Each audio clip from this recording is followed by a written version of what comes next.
Hey guys, tonight we're taking a stroll down the grimmiest, wildest, and possibly stickiest sidewalk in American history. The crack-splattered streets of 1980s New York City. Forget neon nostalgia and saxophone solos. Tonight is about what it really felt like to live through the era of broken payphones, radioactive pizza slices, and more crime than a Batman origin story. We're talking about the brutal life of a crack addict. Back when Times Square could legally mug you, and the only thing faster than the subway rats was your pulse after a cheap rock. So, before you get comfortable, take a second to like this video and subscribe. But only if you actually enjoy listening to me drone you to sleep about the worst possible ways to spend your REM cycles. Drop a comment telling me where you're listening from. Now, dim those lights. Crank up your fan for that industrial white noise. And settle in. Maybe double-check your pockets for spare change and make sure your shoes are tied, just in case this script gives you the urge to run. But let's get real for a second. Have you ever wondered what crack life actually felt like in New York back then? Did people really trade microwaves for a single rock? How many mattresses can you fit into a single studio apartment before the fire marshal just gives up? Was everyone actually named Tony? Or was that just a side effect of the air pollution? And did anyone ever get good sleep? Or was insomnia just another borough? And now, congratulations. You've just woken up at 1986. You're broke, you're itchy, and your landlord just threatened to call your mom. Good luck. The sun rises. But you wouldn't know it, because your only window is blocked by a pile of thrift store TVs and something that might once have been a curtain. You come on a bare mattress, surrounded by the kind of mess that makes you nostalgic for natural disasters. The only thing louder than the sirens outside is the internal monologue wondering where your other sock went and whether it's being used as currency. Let's set the scene. Your bedroom is a generous description for a patch of floor separated from the rest of the room by a broken bookcase, 3 milk crates, and a lingering sense of regret. The walls, once white, are now the color of damp newspaper. You squint at the ceiling, searching for inspiration or maybe a cockroach you can name and befriend. Instead, you spot a patch of suspicious mold that's slowly taking over your corner of the world. You tell yourself you'll deal with it, just as soon as you find your pants. If you listen closely, you'll hear the city's symphony starting outside. Police sirens blend with the metallic rattle of a shopping cart being piloted somewhere down the hall. Above you, someone is either rearranging their furniture at 6 a.m. or conducting a tap dance routine for an audience of ghosts. There's a faint chemical tang in the air, part cleaning product, part burned plastic, and 100% signature Ode to 1980s New York. If you're lucky, the neighbor's cat is howling in a one-note opera. If you're unlucky, it's not a cat. Rising from bed is an athletic event. The mattress isn't so much a mattress as it is a collection of uneven springs in a sad burlap sack, lightly seasoned with yesterday's dreams and whatever crumbs you dropped last night. You do a full-body stretch, which mostly serves to confirm that every muscle is in protest, and your spine has the structural integrity of a stack of pancakes. You fumble for your clothes, most of which have migrated during the night to form a small mountain in the corner. Your favorite t-shirt is gone, replaced by a mystery garment that definitely isn't yours. The universal law of shared housing. Anything left unattended for more than 6 hours legally belongs to whoever finds it next. Let's talk about socks. There's never a matching pair. The city eats socks. You find one under the radiator, crunchy with age, and another balled up behind the radiator, possibly plotting an escape. You remember a time when you had enough clean laundry to get through a whole week. Now you just pray for something that doesn't smell like feet or lighter fluid. Eventually, you settle for mismatched socks and shoes with questionable soles. Function over fashion. which is basically the 1980s crack house motto. Your stomach growls, but breakfast can wait. First, you need to do a room check. You shuffle past a coffee table buried under empty pizza boxes, last night's ashtray, and a pile of loose change that no one will claim, ever. There's a vague hope that someone left a slice of pizza, but the only thing left is a crust so hard it could be used as a weapon in a pinch. The fridge is an adventure you're not ready for. You open the door, see a half-empty jar of pickles, and close it again. Today is not the day to take culinary risks. You glance at the clock, if there is one. In a crack house, time isn't measured in hours, but in the intervals between fix and panic. Still, you're already late for something, even if you're not sure what it is. Maybe it's your turn to buy matches. Maybe it's someone else's turn to owe you $5. Either way, the sense of urgency hangs in the air like secondhand smoke. Outside, New York is wide awake. Inside, you're trying to remember if you dreamed about winning the lottery or just found a quarter in the couch cushions. Either way, you're alive, you're up, and you're already running behind. Welcome to Morning in the Crack House, a place where every day is a reset, every morning a minor miracle. And if you find a clean cup for coffee, you might actually believe in hope. Every city has a sound. In 1980s New York, it's a blend of police sirens, break dancers with boomboxes, and your neighbor yelling that someone stole his shoes again. It's a white noise machine, but with more profanity and less chance of relaxation. The city's soundtrack is your alarm clock, your lullaby, and your existential crisis all rolled into one. Let's press play. Morning begins not with birdsong, but with the Doppler wail of a police siren sliding down the avenue, rising, falling, and fading into the distance before being replaced by a fresh, urgent set. You don't need a rooster when you've got emergency services. Somewhere below your window, a cab driver leans on his horn in a way that suggests both personal conviction and a deep philosophical disagreement with the concept of traffic. From the alleyway comes the unmistakable clatter of glass bottles meeting concrete at high velocity. That's your neighbor, Tony, collecting returnables for breakfast money. Or possibly just waging a one-man war on recycling. There's music, too. The relentless thump of a boombox broadcasting the latest electro hit. Bass lines vibrating through the floorboards like a second heartbeat. You can practically feel the rhythm in your teeth. Now layer in the voices. The muffled argument 2 floors down, delivered entirely in Spanish, punctuated by the slamming of doors and the universal language of "Ay, Dios mío." Someone across the street is singing badly while trying to keep up with the radio. Every few minutes, a different vendor shouts up and down the block, promising hot pretzels, cold soda, and the best knockoff sunglasses in Midtown. It's like living inside a never-ending commercial. Only the jingle is, "Who wants a Lucy?"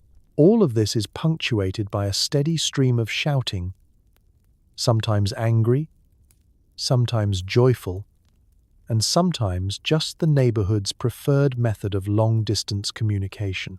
New Yorkers have 2 volume settings, off and shout.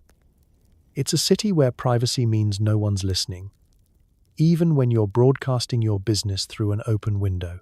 Out on the stoop, a group of teenagers argue over whether Run DMC or LL Cool J is king, while an old man sits on a folding chair insisting that real music died after Sinatra. And then there's the sound of breakdancers on cardboard, sneakers squeaking against pavement, spinning and popping in perfect time with the city's mechanical heartbeat.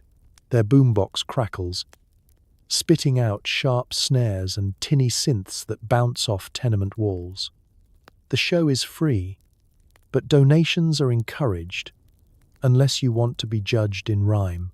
It's not all chaos, though. Every so often there's a lull, The traffic slows, the sirens pause, and for one glorious moment, you can almost hear your own thoughts before the neighbor's phone rings, and you realize it's a payphone in the hall, ringing for anyone and no one at all. This is peace, New York style. A brief intermission between acts.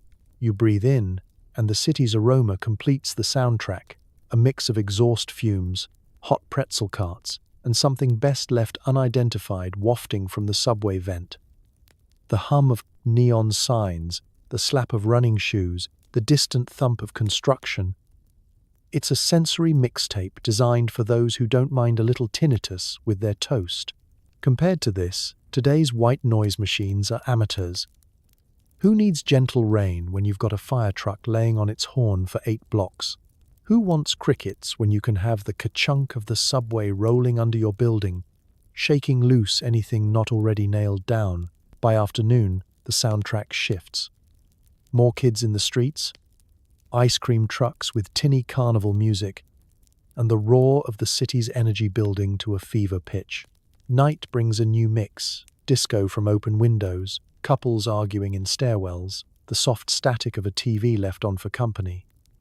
In the 1980s, New York didn't just have a sound. It was a sound, a living, breathing mixtape of joy, anxiety, ambition, and pure, unfiltered noise. And if you ever wondered what insomnia sounds like, just open your window and listen. Sleep tight. Forget avocado toast. The classic breakfast is cold coffee, burnt toast, and a cigarette you found in last week's jeans. If you're lucky, maybe there's a stale donut from the bodega. If you're unlucky, it's just a memory of what donuts used to taste like before everything tasted faintly of lighter fluid. It's morning in 1980s New York, and the first thing you taste isn't hope. It's the gritty residue of yesterday's Sanka. The coffee has been sitting out all night, acquiring new flavors, mostly ashtray, with subtle notes of mystery fridge. You sip it anyway, because the only other option is tap water, and you'd rather risk caffeine poisoning than whatever's coming out of those pipes. The kitchen, if you can call a 2-foot counter and a hot plate a kitchen, is a war zone. You open the fridge, only to be greeted by a half jar of mayonnaise, a can of something with the label worn off, and the omnipresent bodega ketchup packets that multiply like roaches. There's always one egg left, so old it's achieved sentience. Today's not the day to play Russian roulette with breakfast. You reach for the bread. It's more crust than loaf, sporting a hint of blue mold and the texture of medieval body armor. But waste not, want not. Into the toaster it goes, if you're lucky enough to have one that hasn't already doubled as a space heater. The smell of burnt bread wafts through the apartment, a smoky alarm clock for anyone still sleeping in the next room. If it's really burnt, you just scrape the black parts off with a butter knife that also doubles as your only cooking utensil. A cigarette for breakfast, nature's way of saying, let's pretend we're French, but with worse healthcare. You fish through a pile of laundry, searching for last week's pack. One crumpled Marlboro remains, slightly bent but still functional. You light it on the stove burner, because nobody can ever find a lighter when you actually need one. The first drag is harsh, but there's a certain romance in hacking up your lungs while leaning out a 6th-floor window, gazing down at a city that smells like bus exhaust and ambition. Let's talk about luxury. If you're living large, you might have a donut left over from the midnight run to the bodega, a powdered sugar fossil, as hard as optimism. If you're not so lucky, breakfast is whatever you can scavenge from yesterday's leftovers. A half-eaten slice of pizza, a spoonful of peanut butter, or, in true crack house tradition, whatever hasn't yet become a science experiment. And yes, you will check the expiration date, but only out of curiosity. In this apartment, food goes through 5 stages: edible, questionable, a dare, a biohazard, and then finally, an urban legend. Meanwhile, you listen to the morning soundtrack, the neighbor's TV blaring infomercials, someone in the hall making passionate declarations about how the government is reading their thoughts, and the distant wail of sirens blending with the hiss of your coffee pot. This is what passes for peace and quiet. If you want ambience, you open the window and let in a gentle breeze carrying the scent of hot pretzel carts, subway steam, and existential dread. Breakfast is not a meal, it's a ritual, a moment to sit on the edge of a sagging couch, balancing your cup on a stack of old magazines, and reflect on how you got here. Maybe you used to dream of fresh fruit and clean plates. But now, you'll settle for anything that doesn't require a tetanus shot. Still, there's camaraderie. Maybe a roommate shuffles in, clutching their own mug of sadness, and you exchange the universal morning nod. Maybe you swap stories about the best breakfast you ever had, a diner plate somewhere in New Jersey, pancakes as big as your regrets. You both laugh, or at least cough in unison. By the time you finish your breakfast of champions, caffeine, nicotine, and pure stubbornness, you're ready to face whatever disaster the day throws at you. Or at least, you're awake enough to care slightly less. And in 1980s New York, that's practically self-care. You step out of bed directly into a gathering of cockroaches holding what might be a tenants' meeting. Privacy is a myth, and the only thing more crowded than your living room is the local holding cell. Welcome to communal living.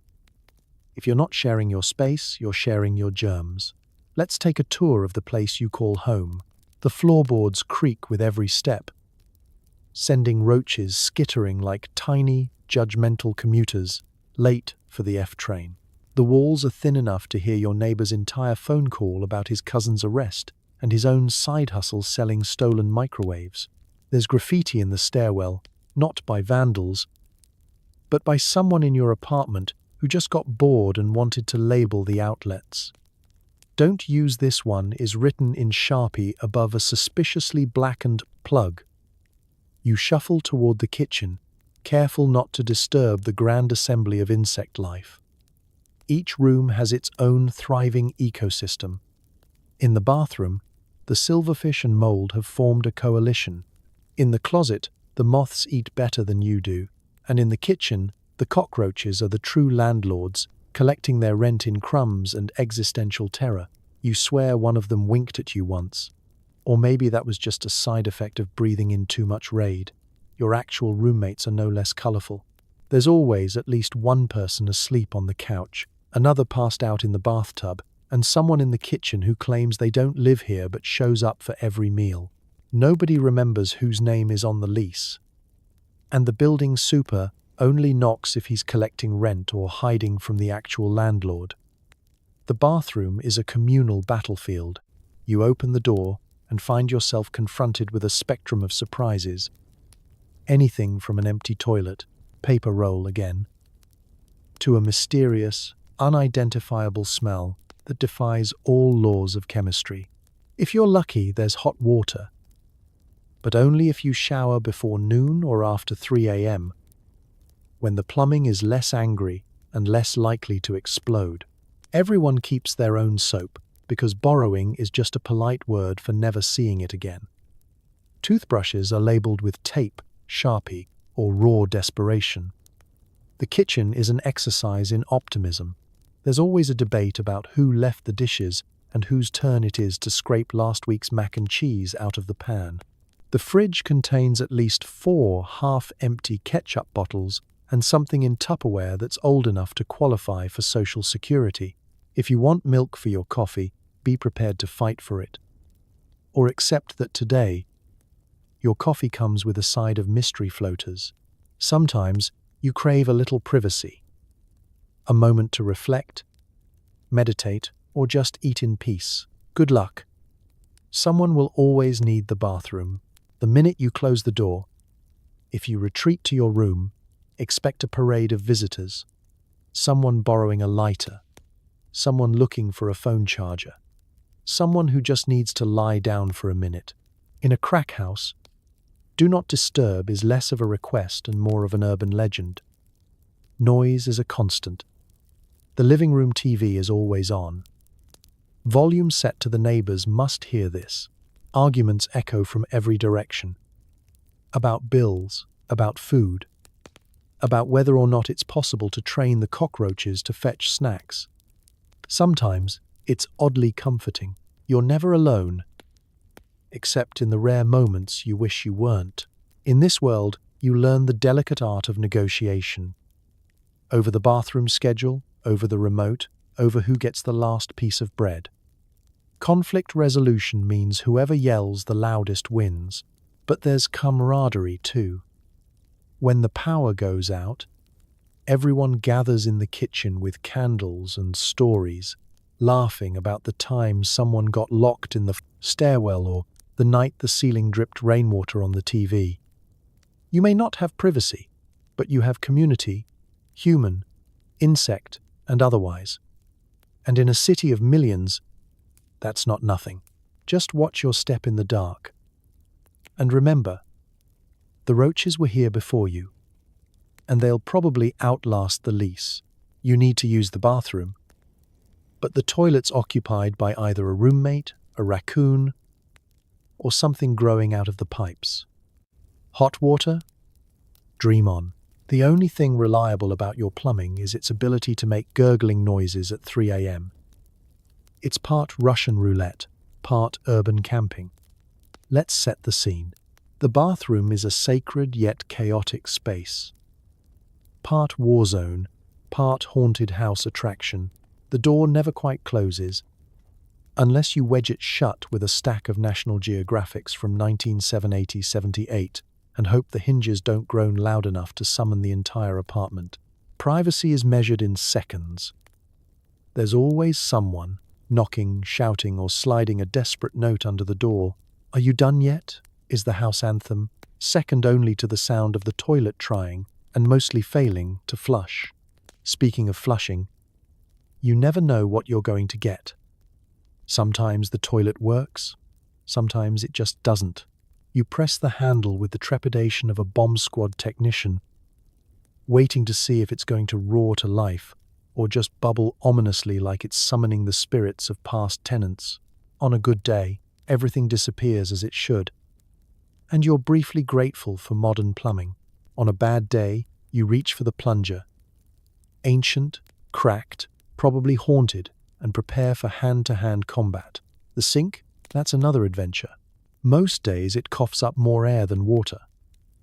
When the faucet does cooperate, the water's either glacier cold or a shade of brown that suggests the pipes are full of rust, history, and questionable decisions. You brush your teeth in 30 seconds, flat, watching for sudden movements in the drain, half expecting a rat, a cockroach, or a small and deeply traumatized fish to pop out and offer life advice.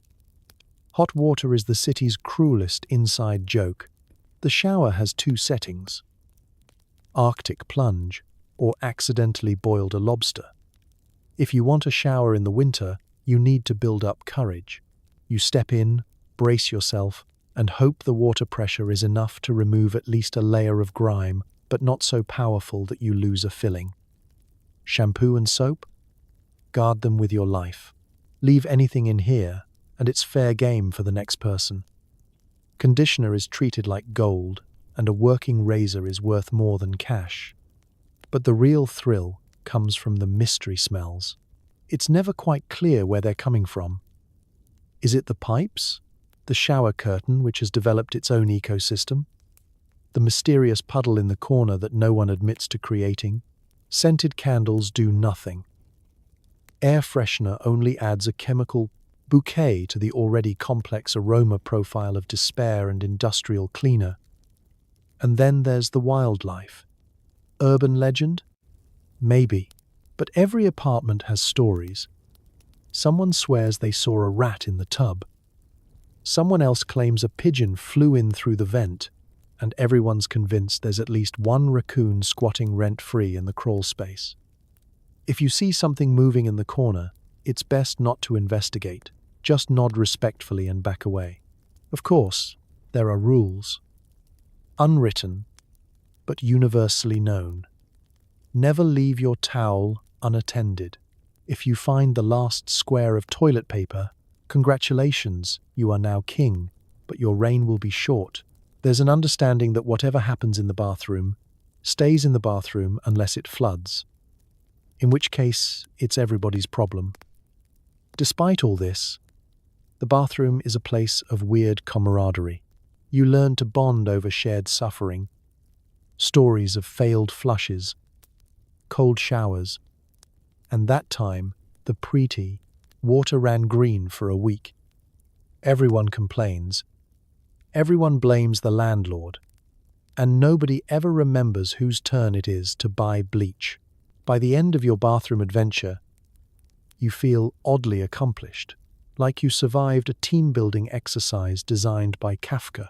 Sure, you may have lost a sock and gained a questionable rash, but you made it out alive. And in a crack house in 1980s New York, that's a victory worth celebrating. Fashion is all about expression mostly. You're expressing that your clothes haven't been washed since the Mets last won the World Series. Holes are in, and layering is less about style and more about covering up mysterious stains.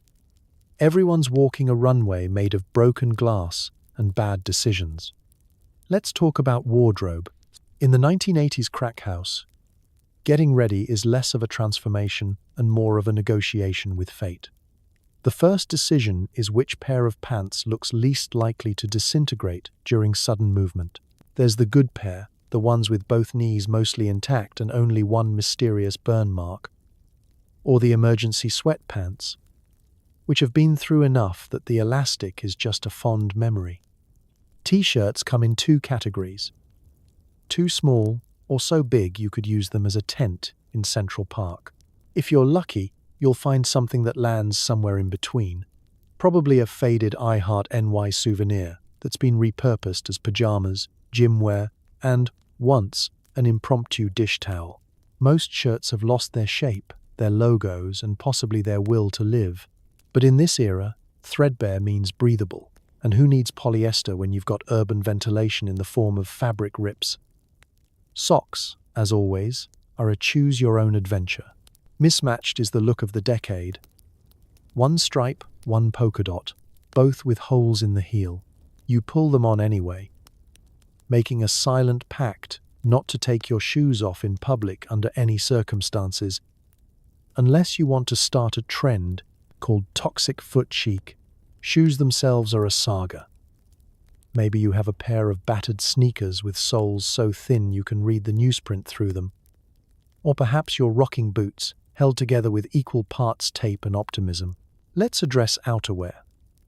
It's New York, so you need layers, but layering here isn't about warmth. It's about hiding stains and adding pockets for, well, whatever you might find or need to carry.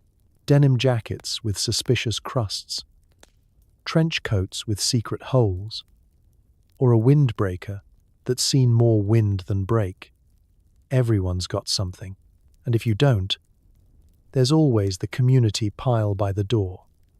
Abandoned scarves, fingerless gloves, and a parka left behind by a mysterious ex-roommate who may or may not have joined a cult. Fashion accessories in the crack house are unique.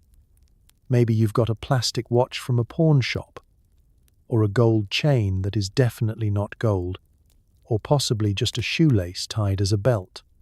Sunglasses are more about avoiding eye contact than blocking the sun, and hats are just another place for roaches to hide if you're not careful. Everyone has at least one bodega baseball cap, its logo faded to an ambiguous M that could stand for Mets, Manhattan, or just maybe clean. Personal grooming is its own odyssey. Toothbrush? If you find it, you're already winning. Comb? Optional. Deodorant? An urban myth, passed down in stories of a cleaner, gentler past. You might splash some cold water on your face, swipe a bit of someone else's cologne, or just go for the natural I survived another night aroma that's all the rage from Harlem to the Bowery. The mirror doesn't judge, mostly because it's too foggy or cracked to show your reflection clearly. You smooth your hair as best you can, pop your collar, for luck, not style, and check that your pockets are free of yesterday's crumbs and today's paranoia. Getting dressed in 1980s New York isn't about making a statement. It's about survival. Your outfit says, "I made it through another night. I'm still here. And yes, this is my good shirt." So you step out, ready to face a city that's as threadbare as your jeans, walking tall on that runway of broken glass and bad decisions. Out there, everyone's a fashion icon, just don't look too close. Or you might see what's really holding the whole outfit together. Spoiler. It's hope, duct tape, and a profound disregard for the opinions of anyone with clean socks. Stepping out means bracing for the shockwave of noise, smell, and the possibility of being offered 3 watches and a puppy by a guy in a trench coat. The sidewalk is equal parts obstacle course and open-air bazaar. Potholes outnumber pigeons, and everyone's in a hurry, even if they have nowhere to go. You open the front door to a blast of city air, thick with a cocktail of exhaust, hot pretzel carts, and the faint, ever-present scent of Subway mystery juice. Instantly, you're awake in ways that coffee could never replicate. Your ears ring with the thud of car stereos battling for dominance, the beep of a distant delivery truck in reverse, and someone yelling about fresh cannolis from a folding table set up suspiciously close to a manhole cover. Your first few steps require navigation skills usually reserved for mountain goats and Olympic gymnasts. The sidewalk isn't flat, it's a series of challenges. Upturned bricks, gum mosaics, forgotten umbrellas, and that one spot where the pavement dips just enough to fill with brown water after every rainstorm. Is it a puddle or a portal to another dimension? No one's willing to find out, but everyone jumps over it. As you make your way down the block, you pass the regulars. The local bodega owner sweeping the stoop and giving you a nod. The old lady who claims she once dated Sinatra. She didn't. And the breakdancers already spinning on flattened cardboard, earning their first dollars of the day and collecting dollars of the day, stares from passing tourists who thought Times Square would be cleaner. There's a payphone ringing for someone, anyone, and a stoop full of teenagers arguing over which subway line is the worst. Spoiler, it's all of them. You're not just moving through space, you're dodging flying newspapers, errant frisbees, and dogs on leashes that are either too long or too short, depending on whether or not you're afraid of dogs. On your left, a street vendor, hawks, tube socks, cassette tapes, and something that might be a sandwich. On your right, a guy in a trench coat makes eye contact and gives you the universal signal, "I have stuff to sell." Today, it's watches and, inexplicably, a puppy. You keep moving. You don't make eye contact. That's rule number 1. Every corner is a negotiation. Crosswalks are just a suggestion. Taxis honk before the light even turns green, daring pedestrians to test their reflexes.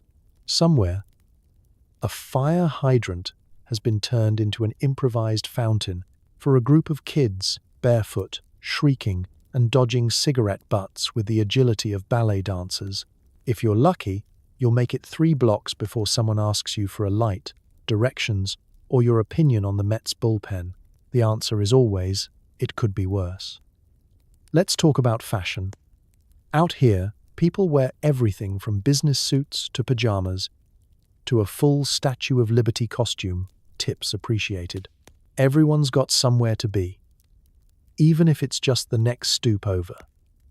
The street is a living magazine, part Vogue, part cautionary tale, all attitude. You can spot a local by their speed-walking skills and ability to ignore a man juggling fire on the corner. And then there are the bikes. messengers weaving through traffic at breakneck speed, bells ringing, bags bouncing, hair flying in the wind. One wrong step, and you're in the next ad for personal injury lawyers. The hustle is constant, contagious. You find yourself picking up the pace, shoulders tight, ready to dodge, weave, and hustle like the rest of the city. By the time you reach your destination, whether it's the subway, the corner deli, or just a park bench to sit and catch your breath, you realize you've survived the urban gauntlet once again. Your sneakers are a little dirtier, your nerves a little more frazzled, but you made it. And as the city keeps moving around you, you take a second to appreciate the chaos. Because in 1980s New York, even the sidewalks are alive, and the hustle never stops. Every block has its own economy, and the corner boys are the CEOs. Some are 12 years old, all are suspiciously confident, and everyone knows more about supply and demand than your high school economics teacher. Business is always open, and product reviews are conducted at high speed. Let's set the scene. You walk past the corner, and it's less a block and more a boardroom, except everyone's in sneakers and nobody's wearing a tie. There are no meeting minutes, just head nods, hand signals, and the occasional impromptu foot race when someone yells 5-0.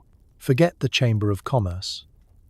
Here, the chamber is the back seat of a rusty Oldsmobile with tinted windows and a trunk full of secrets.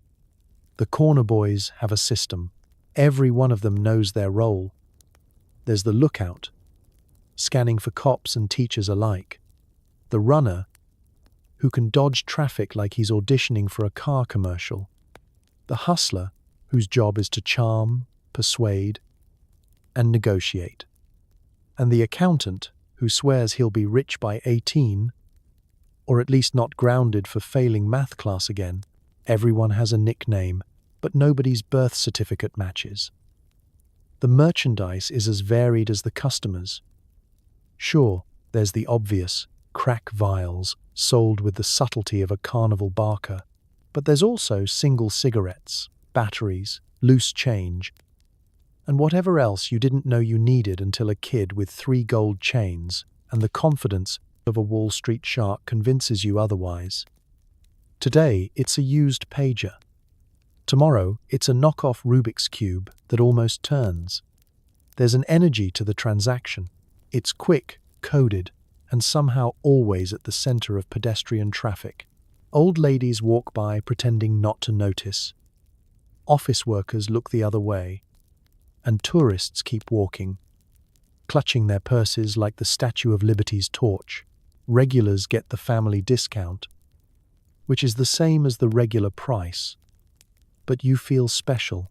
Every deal is sealed with a handshake, a fist bump, or, if you're in a hurry, a nod that says, "Good luck, see you at midnight."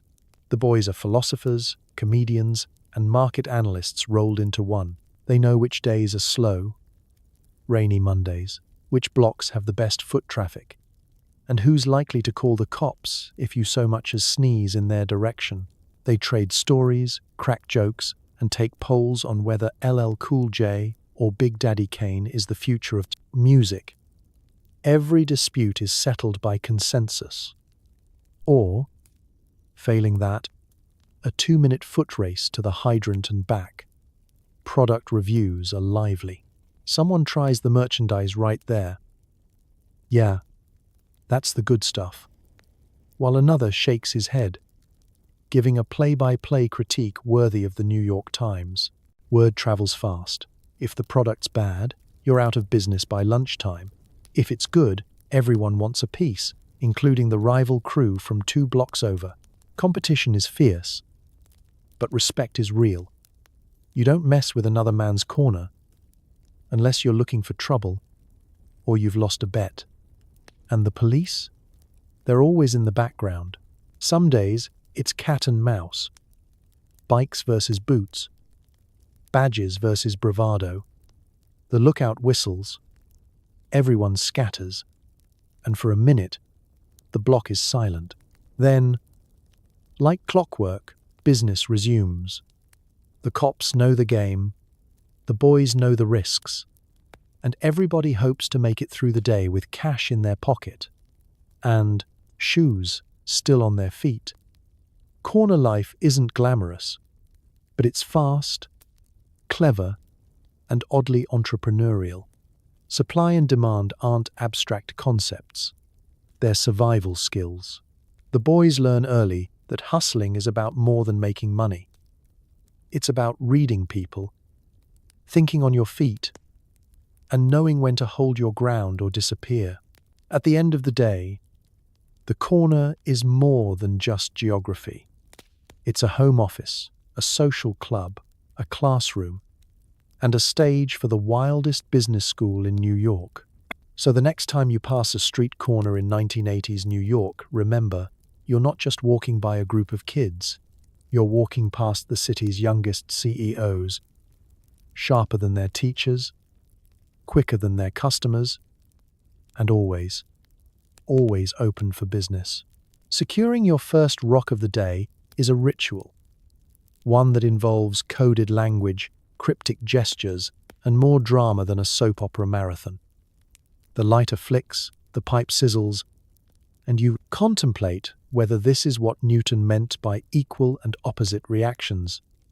Spoiler, it's not. Let's walk through it. You step onto the block, trying to look casual, like you might be out for a jog, or maybe just a really intense walk.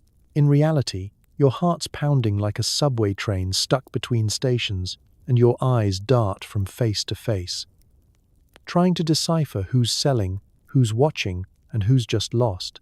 There's an entire vocabulary at play. Let me see my uncle. You got a ticket? Or the ever-popular silent nod. It's urban charades, and everyone's playing for high stakes.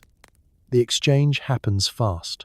Cash is folded in a palm, pressed into another hand, and replaced by something so small you could lose it in your sock, assuming you're wearing any. Sometimes it's a quick handoff in a doorway. Other times it's under the watchful eye of the world's least discreet lookout, a 12-year-old kid who's clearly already planning his own retirement. Nobody lingers. In a city of millions, anonymity is the goal, even when you're doing business with the same guy every morning. And then comes the science. Or what passes for science, anyway. You retreat to a quiet stairwell, an alley, or the back of a bus where nobody's looking. Though everyone somehow knows exactly what you're doing, out comes the pipe, sometimes glass, sometimes makeshift, always more fragile than your last 3 relationships. The ritual is precise. Crumble the rock, pack the pipe, shield the flame, flick the lighter, and for one brief, unsteady second, you feel like a sorcerer in a cracked lab, performing alchemy with tools scavenged from the bottom of a bodega bag. The smell hits you first, a bitter, chemical tang, with undertones of burning plastic and regret. If New York in the 80s had a signature scent, this would be it. The sizzle is loud, almost theatrical, a warning to anyone in earshot that today's chemistry experiment is in session. The first inhale is always a shock to the system, a head rush that spins your thoughts, sharpens your vision, and makes the rest of the world fade for just a moment. You could swear the city gets quieter, but it's just your brain drowning everything out. Of course, there's always suspense. Maybe you thought you'd be alone, but now someone's pounding on the door, or the super is making his rounds, or the neighbor's kid wants to know if you've seen his skateboard. You try to act natural, but there's nothing natural about holding your breath, hiding a lighter, and pretending to inspect a leaky pipe. In these moments, your improv skills are put to the test. And let's be honest, you'd never make it through an audition for Law and Order. Even the roaches are watching, and they look unimpressed. Sometimes, disaster strikes. The lighter's dead, the rock drops into an unreachable crack in the floor, or your makeshift pipe cracks, sending you back to the drawing board. Out come the tools, tin foil, a soda can, pure MacGyver-level ingenuity. Necessity is the mother of invention, and nothing inspires like desperation. Just ask anyone who's ever tried to light up with a toaster. And then there's the aftermath. For a few minutes, everything feels possible. The city's less threatening, your worries shrink, and you swear you might actually go out and do something productive, like find your real job or your missing sock. But the high is fleeting, and soon you're back where you started, on the hunt, chasing the next rush, calculating how many dollars you have left, and whether you can hustle enough to make it through the afternoon. Getting a fix is a ritual, a gamble, a science experiment gone rogue. It's never the same twice, but it always ends the same. A little less time, a little more suspense, and the ever-present scent of burnt plastic. And in 1980s New York, that's just another day in the laboratory.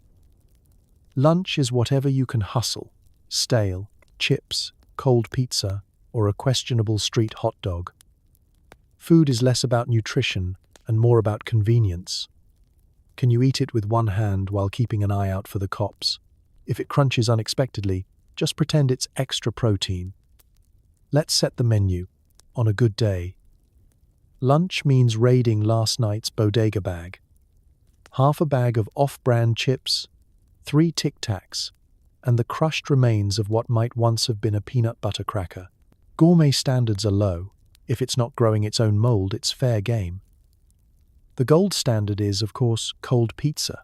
Grease congealed, crust petrified, but the city's best delivery from 3 nights ago still beats anything labeled microwavable mystery meat. Street food is its own adventure.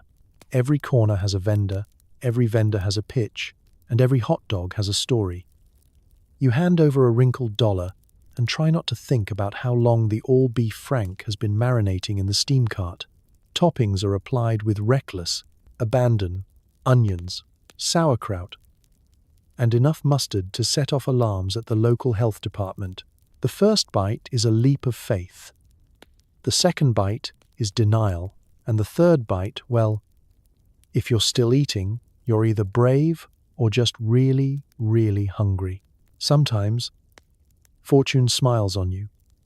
A friend scores a day, old sandwich from a deli dumpster, or you find a still warm slice of cheese pizza abandoned in a takeout box on top of the trash.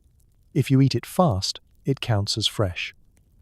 You trade a cigarette for half a Snickers bar, or maybe barter a favor for a cup of coffee that tastes like it was filtered through an old sock. The rules of crackhead cuisine are simple. No food shaming, and whoever finds it gets the first bite. Let's talk about nutrition, or the complete absence thereof. The 4 food groups are bread, grease, sugar, and whatever you can fit in your coat pocket. Vegetables are rare and usually only appear as a lonely pickle spear or a shriveled tomato slice from a forgotten burger. Fruits? You might get lucky and find an apple, but odds are it's seen better days and probably has a bite taken out of it by someone else. If you ever spot a fresh salad, you assume it's either a mirage or a trap set by undercover health inspectors. Dining etiquette is flexible. You eat standing up, sitting on a stoop, crouched in a hallway, or leaning against a graffiti-tagged wall. Sometimes you share, sometimes you hoard, and sometimes you're not entirely sure what you're eating until it's already gone. Cutlery is a luxury. Fingers are the utensils of the street. If you drop something, you invoke the 5-second rule, which in this city is a wild act of optimism. Drinks are equally creative. The soda can is flat, but still sweet enough to wash down the taste of existential dread. Coffee is thick, lukewarm, and always comes in a cup that leaks. On hot days, you might even treat yourself to an ice pop from the corner store freezer, the kind that tastes like pure artificial color and nostalgia melting faster than your dignity. But there's camaraderie, too. You swap bites, trade stories about the best slice of pizza you ever found, reminisce about the time someone scored actual fried chicken and became a local legend. Food brings people together, even when it's mostly carbs and regret. Sometimes, you laugh so hard, you forget the crunch might have been a beetle. At the end of lunch, you lick your fingers, brush off the crumbs, and keep moving.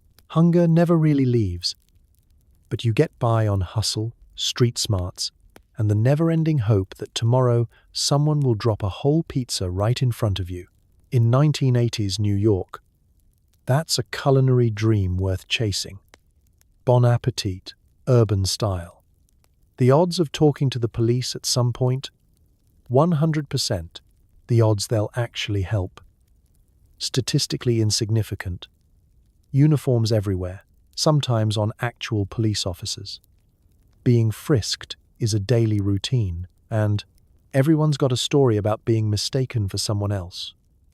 Sometimes twice in 1 hour. Let's step into a world where the NYPD is both omnipresent and oddly absent, simultaneously everywhere you look, and never quite where you need them. The first thing you notice is the patrol car, double parked in front of a hydrant, engine idling, and windows rolled halfway down.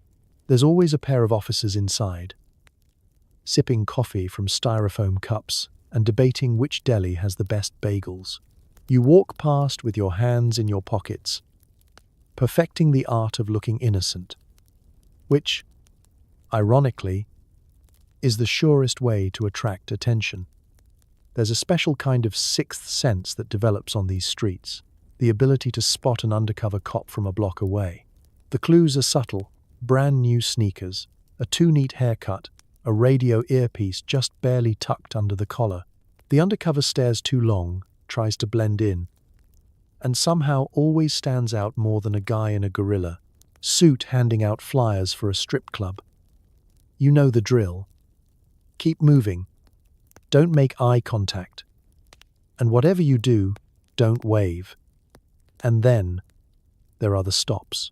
Maybe you're just crossing the street, minding your own business, when suddenly you're in the middle of a scene from every cop show ever made.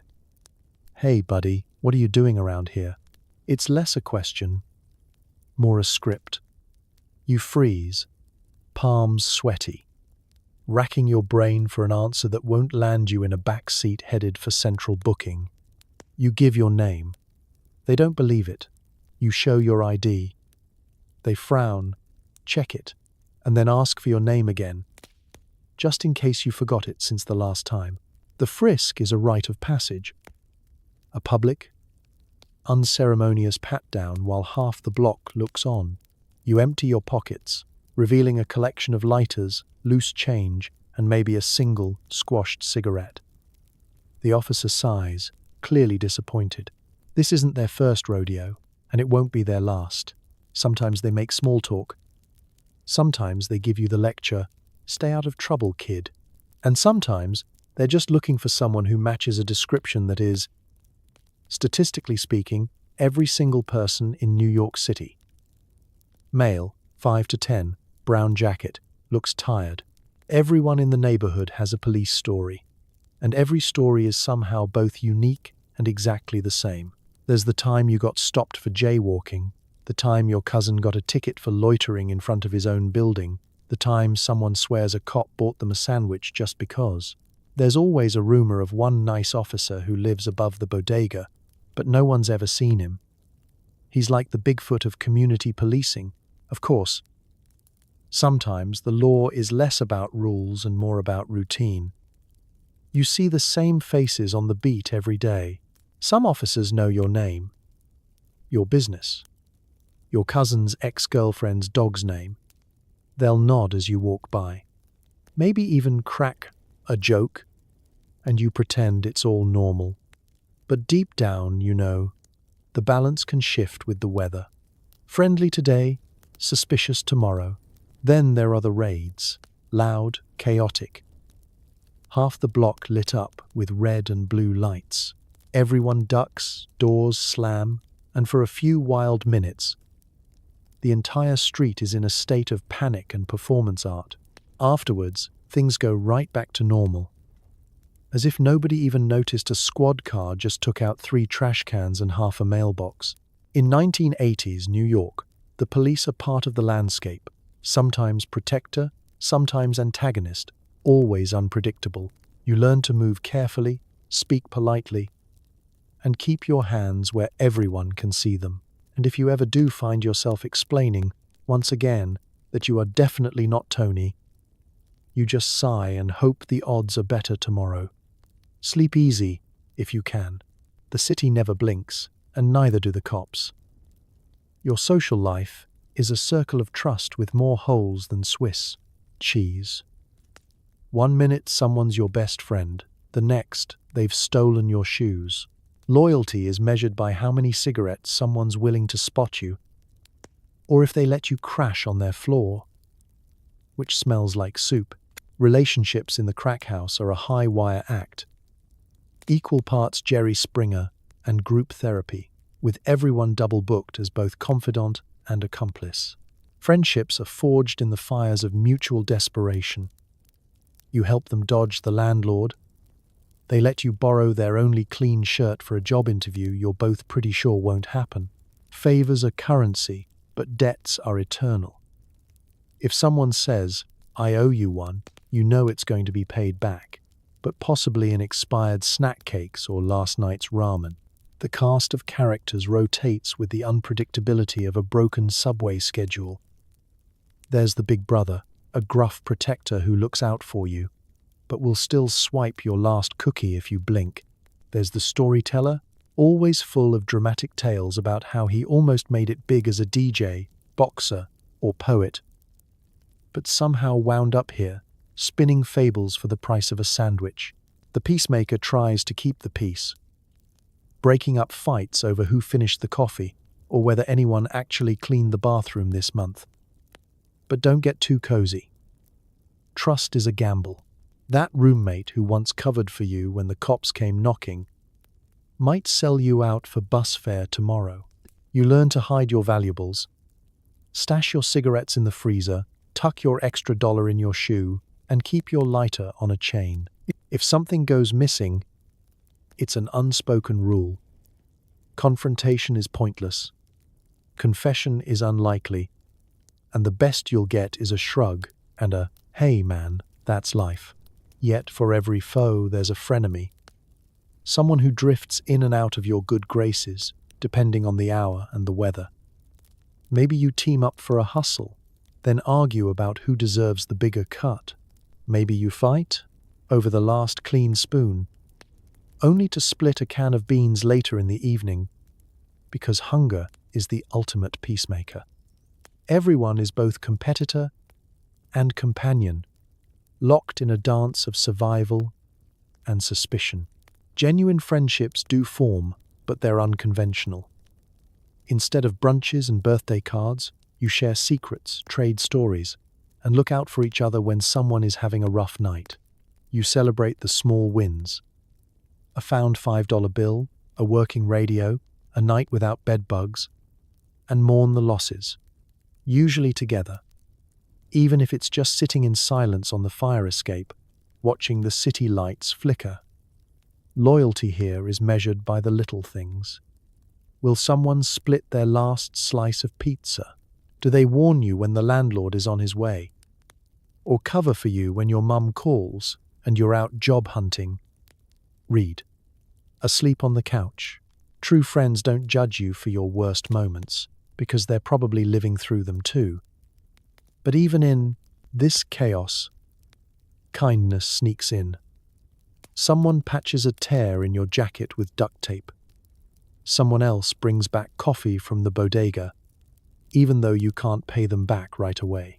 You laugh together at the absurdity of it all. Make plans to get out. Plans no one believes, but everyone needs to say out loud. You promise to stay in touch if one of you moves, knowing full well that the only thing that lasts in this city is graffiti. By the end of the day, you've argued, reconciled, and possibly swapped at least 2 items of clothing with your friends. The drama is constant. the betrayal small and frequent, but somehow you wouldn't trade this circle of doom for the isolation of safer neighborhoods. Here, every day is a new episode. And if you're lucky, you've still got your shoes. Or at least, a friend to laugh with when you find them walking out the door on someone else's feet. In the crack house, the line between friend and foe blurs. But as long as you've got someone to share a story and a cigarette with, you're rich in all the ways that actually count. You become an expert at finding value in what others throw away. Half-eaten sandwiches, lost wallets, or occasionally, an entire couch. Dumpster diving is both a necessity and a surprise party. You never know if you'll find dinner or an angry rat. Welcome to New York's hidden buffet, where the spoils go to those bold enough to dig for treasure and humble enough to eat pizza crusts someone else left behind. In this city, the sidewalk is a swap meet, the trash can is a menu, and every alley is a thrift store with no dress code and a very loose returns policy. You learn the rules fast. Always check for fresh tracks. Never take the top item. That's rat territory. And if something smells too good to be true, it probably is. Double check for ketchup packets and mystery goo. The first stop is always the nearest trash can outside the bodega. That's prime real estate. It's where discarded bagels, bruised apples, and once-bitten donuts gather in a carbohydrate congregation, just waiting for a second chance at stardom. There's a certain etiquette to urban foraging. You never hover too long, you nod at your fellow scavengers, and you keep the good finds to yourself, unless you're feeling generous, in which case, you'll split a 3-pack of gas station cupcakes with a neighbor and call it brunch. Some days, the luck is with you. Maybe you spot a bag of chips that's still sealed, or a carton of milk that's only slightly past the sell-by date. On these days, you feel like a big game hunter, quick, resourceful, and just a bit smug. Other days, it's slim pickings. The only thing edible is a single chicken wing with the bone mostly gnawed, and a slice of American cheese melted to the pavement by the afternoon sundae. It's a delicate balance between hunger and standards. Most days, hunger wins. But scavenging is about more than just food. You keep an eye out for the way, stuff other people can use. A chipped mug, a set of almost matching forks, a half-full roll of duct tape. Every object has a story. That suitcase you found last week? Now it's your new dresser. The busted radio from a curb on 14th Street? A little coaxing and some tinfoil. And now it picks up one channel. Static. But it's your static. You measure success by how much your haul improves your living situation. Or, at the very least, how much it confuses your roommates. The real jackpot is furniture. Finding an entire couch is like winning the lottery, assuming you can get it up the stairs without losing a finger or contracting tetanus. Chairs, tables, and the occasional lamp show up on the sidewalk with free signs taped on like a badge of honor. If it doesn't have bed bugs, it's basically new. You become a logistics expert overnight, plotting the fastest route home and recruiting friends with promises of pizza later. Fine print. If someone else finds it first. Of course, scavenging is not without its hazards. Some dumpsters are home to creatures both great and small. You learn to bang the lid before you dig, just in case a family of rats has taken up residence. There's the ever-present risk of getting caught by the building super or an angry dog walker who claims the best finds for himself. And there are mysteries best left unsolved, like the time you found an entire mannequin, dressed in last season's fashion, staring up at you like it's challenging you to do better. Yet, amid the grime and gamble, there's a strange sense of pride.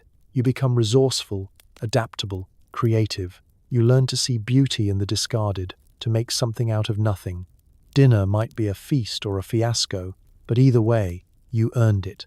Every rescued fork, every reclaimed couch cushion, every stale but edible cupcake is a small victory against the odds.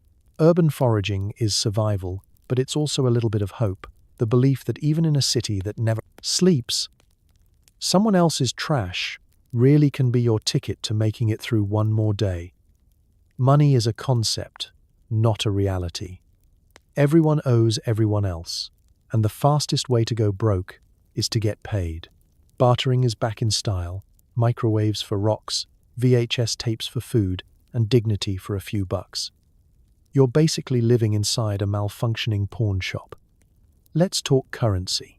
Sure, there are actual dollar bills in circulation, rumpled, stained, and occasionally taped back together after a regrettable encounter with a leaky pipe. But in this neighborhood, anything can be money if you try hard enough. Loose cigarettes, loosies, are worth their weight in gold. Half a pizza can buy you an afternoon of peace, and if you've got a working flashlight or a bottle of aspirin, you're basically Rockefeller. Payday is a festival of hope and instant regret.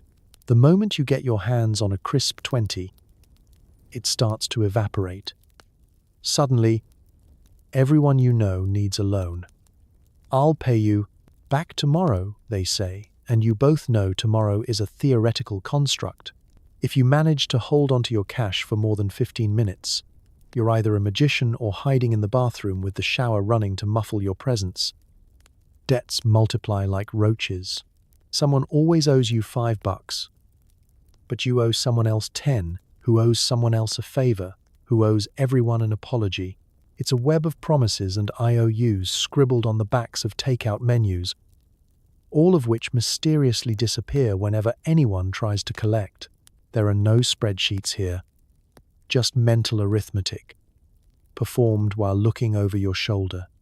Barter is the real economy. Money is great, but what people really want is stuff. That microwave you found on the curb? It's worth 2 rocks, a can of beans, and, if you haggle, a fresh pair of socks. VHS tapes are a hot commodity, especially if you claim one of them might be a rare bootleg of The Godfather. Spoiler: it's not, but no one has a VCR that works long enough to check. Broken blenders, cassette players, even novelty mugs, they all get traded, haggled, and sometimes stolen back again before the week is over. Nothing is sacred, except maybe dignity, and even that's negotiable. Borrowing is the house sport, a cup of sugar, $1, someone's last good lighter. You'll lend anything, but you've learned to never expect it back in the same condition, or at all. The unofficial motto is finders keepers, losers keep looking, and if someone actually repays a debt, it's cause for suspicion. Are they leaving town? Did they win the lottery? Should you check the bathroom window for escape routes? Every deal is conducted with a handshake, a head nod, and just enough trust to get you through the next transaction. There's an art to knowing who you can count on, who's good for a quick trade, and who's running a tab so long it may as well be a novel. Some people operate as loan sharks, but instead of breaking legs, they just eat the last of your potato chips and leave you a note. The crack economy isn't just about getting by, it's about improvisation. You get creative. You turn old shoes into doorstops, broken umbrellas into coat racks, and empty cans into musical instruments for subway serenades that double as panhandling. You learn to hustle, to spot opportunity, to never waste anything, and to keep a straight face while trading a stuffed Garfield for half a burrito. And in the end, the cycle keeps spinning. No one's ever truly broke, just temporarily out of options. You laugh about it, because if you don't, you'll cry, and you can't trade tears for rent. Every day, you invent new ways to survive in a world where cash is slippery, trust is fragile, and barter is the true king. So you count your blessings, your debts, and whatever change you can scrape from under the couch cushions. In the malfunctioning pawn shop that is 1980s New York, the crack economy is the ultimate test of hustle, humor, and the hope that tomorrow you'll finally be the one who gets paid. If you're lucky, family still picks up the phone. More often, family is a group text you can't leave, featuring guilt trips, bail requests, and the occasional "Are you still alive?" holiday card. Thanksgiving dinner is a roll of the dice. Sometimes you get turkey. Sometimes you get a lecture.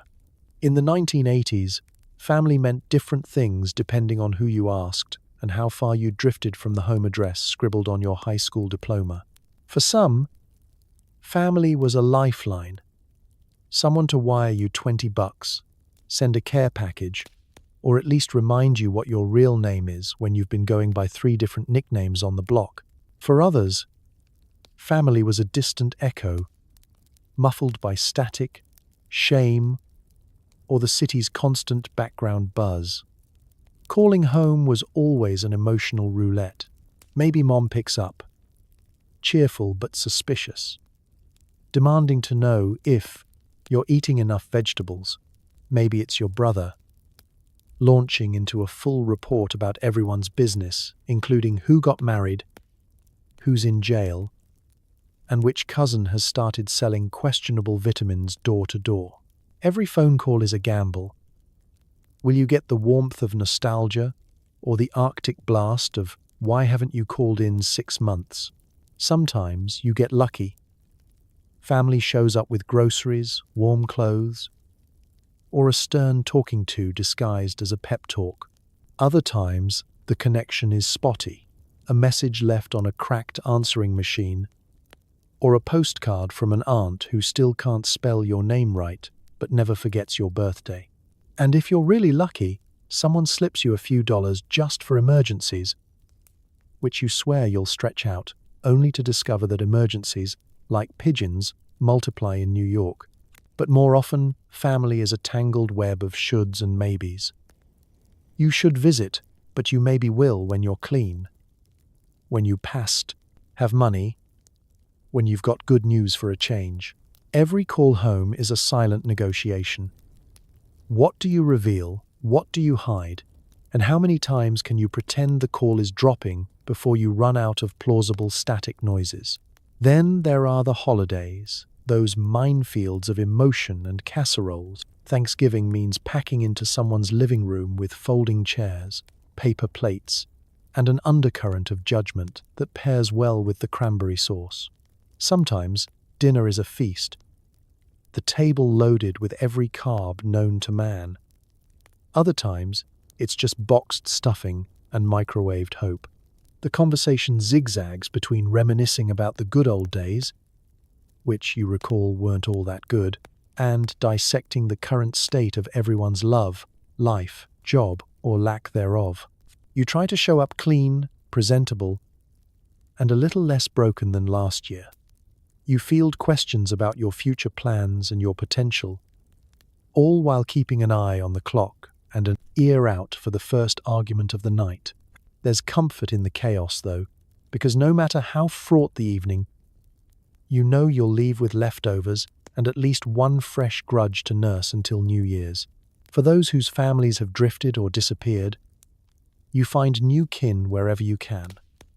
A roommate who brings you soup when you're sick, a neighbor who watches your stuff, or a friend who promises not to call your mum if things go south. In the crack house, family is sometimes just the people who let you sleep on their floor, no questions asked. In the end, home is a moving target.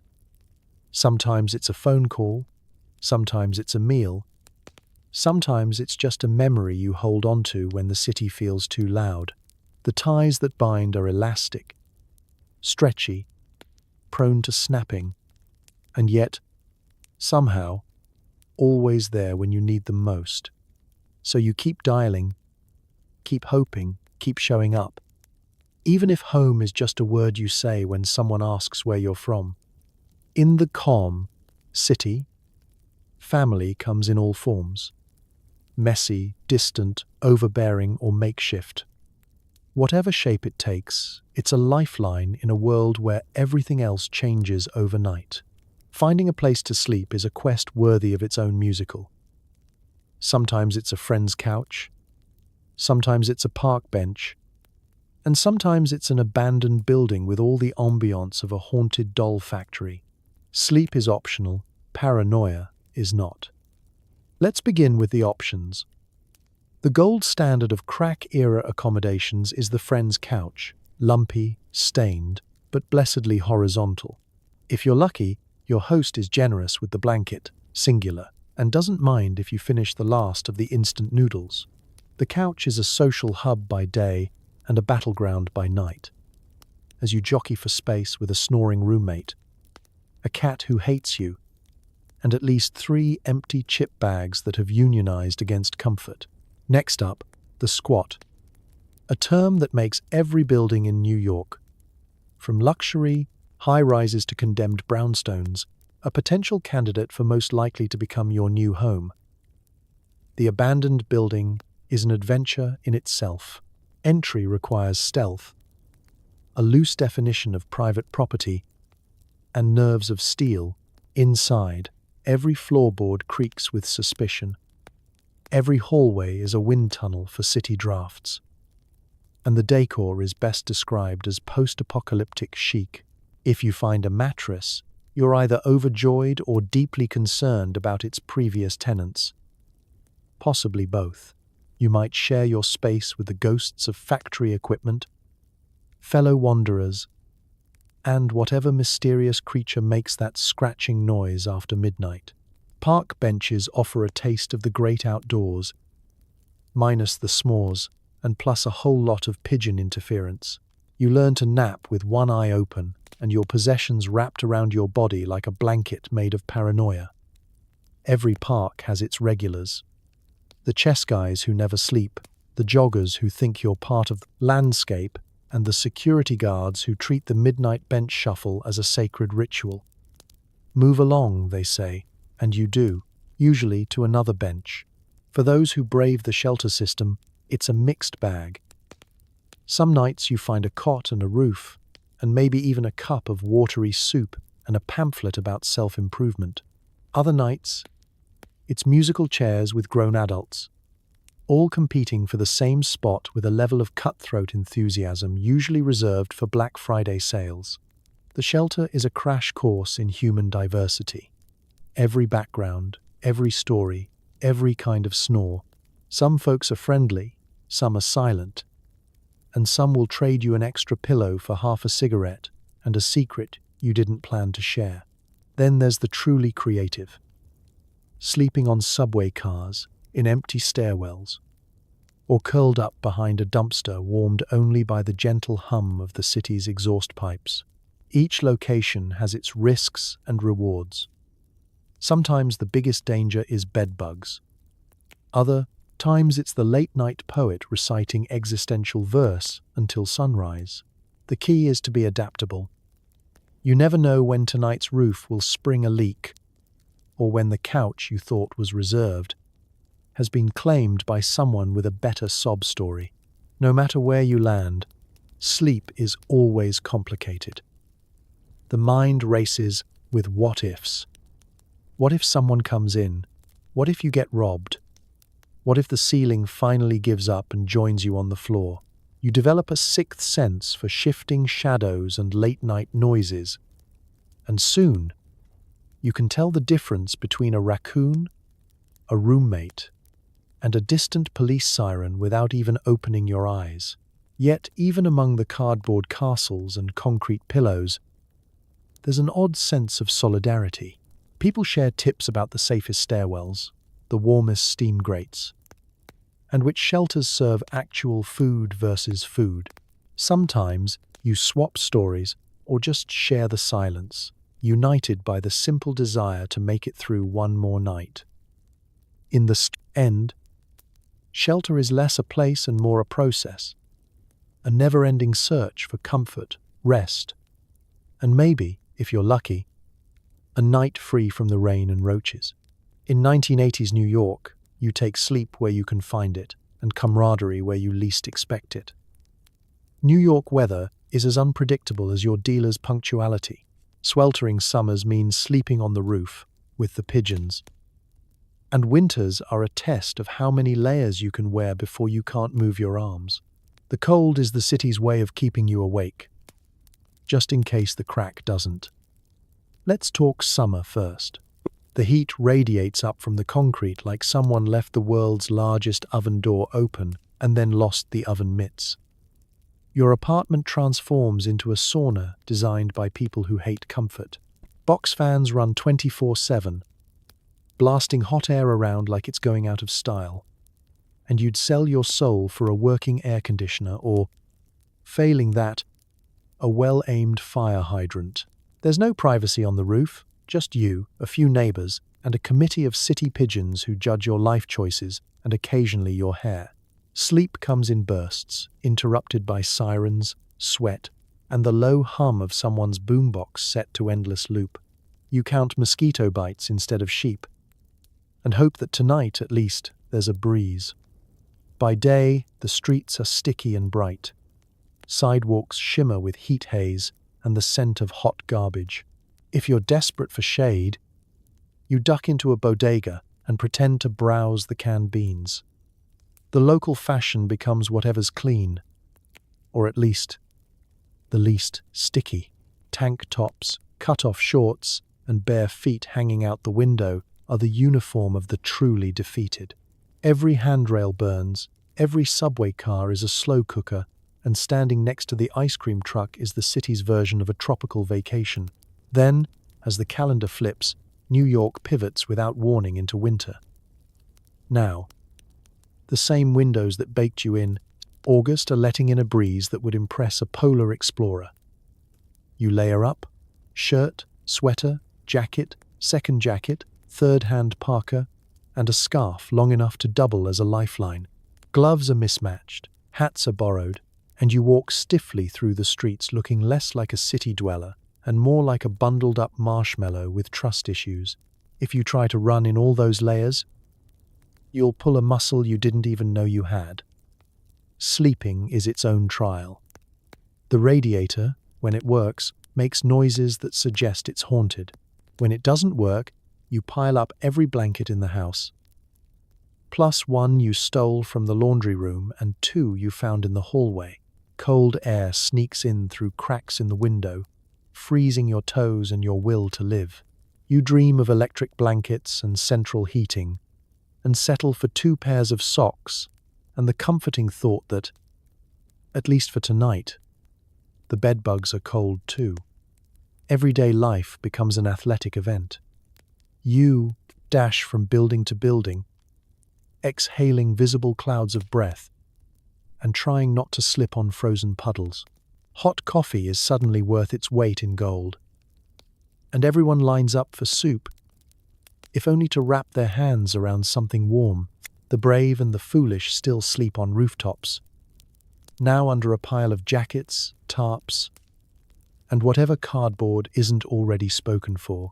If you see someone with a new coat, you ask no questions, you just admire their survival skills. And then, for a brief few weeks, there's spring and fall, the Goldilocks seasons, neither too hot nor too cold, where people emerge from their apartments blinking in disbelief and almost believe they could make it here forever. But the moment you let your guard down, the weather flips the script, and you're right back to shivering or sweating through another unpredictable day. The city's weather is a constant opponent, a test of creativity, resilience, and your ability to find humor in discomfort. In New York, you don't just talk about the weather. You live it, layer it, sweat it, freeze it, and wear it as a badge of honor. In the end, whether you're roasting or shivering, you know one thing. The city will always keep you on your toes, even if you can't feel them half the year. Was that a cop? Did someone follow you? Is the TV talking to you? Or just at you? Paranoia is part of the package. A full sensory experience. Like a haunted house, but with more paperwork. Trust no one, especially not yourself after 3 a.m. Let's take a stroll down the city's real parade route, the never-ending, always evolving corridor of suspicion. You start the day thinking you're just going out for coffee. But the moment you step outside, the city transforms into an obstacle course of potential threats. The old man on the corner? Probably just waiting for the bus. Or is he? Maybe he's watching you, making notes, working for someone. Who knows? Maybe even the feds. You glance over your shoulder. So does he. Now you're both suspicious, and the coffee shop suddenly feels very far away. Inside, things aren't much better. The apartment's full of eyes. The peephole, the bathroom mirror, the neighbor's cat perched in the window with a look that says, "I know what you did last Thursday." Every phone call is suspect. Could be your mom, could be a debt collector, could be a wrong number that's actually just right enough to freak you out. You start listening for codes, for subtle messages hidden in the buzz of the static. And before you know it, you've convinced yourself that your car's warranty is expiring is a threat and not just bad telemarketing. The TV is no help. At first, it's background noise. Then suddenly, it's the center of the universe. News anchors seem to pause just a little too long after saying East Village. Game show hosts wink in your direction. Even the commercials feel pointed. How did they know you were thinking about cereal? You turn down the volume, but the suspicion lingers. Are they talking about you or just talking near you? Does it matter? You decide the safest answer is both. Of course, the real show starts after midnight. The city quiets just enough to let your thoughts get loud.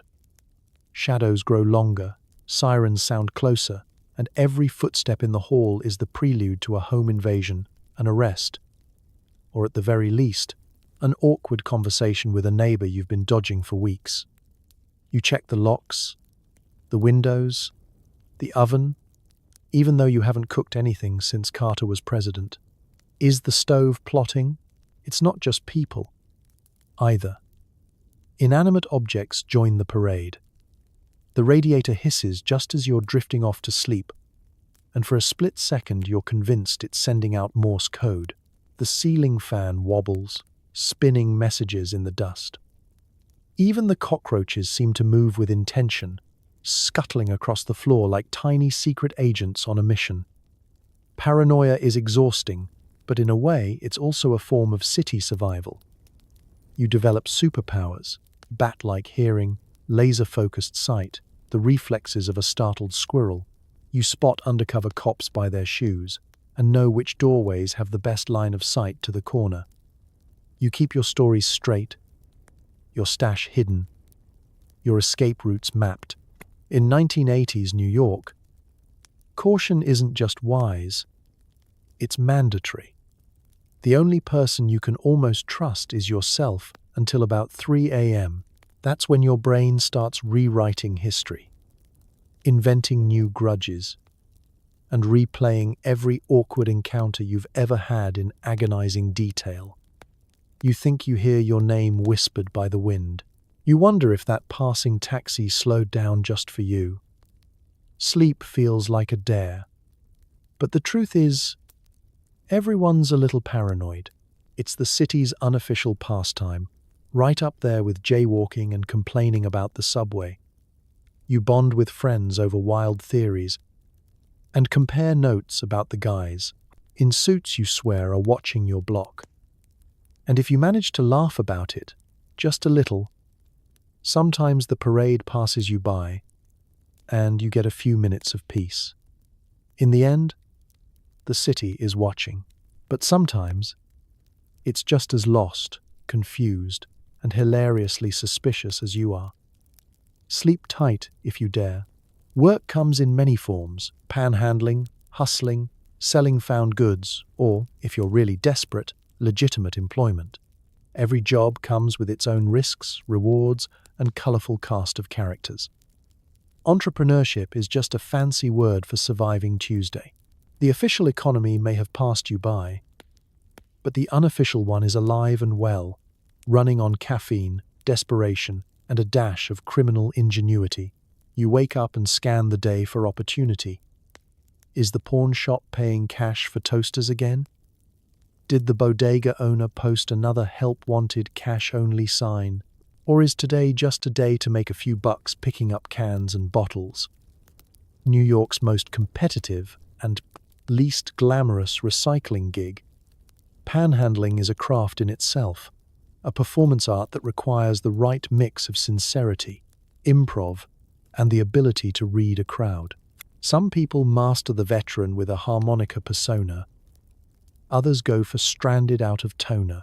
Cardboard signs are carefully worded. Too sad, and people look away.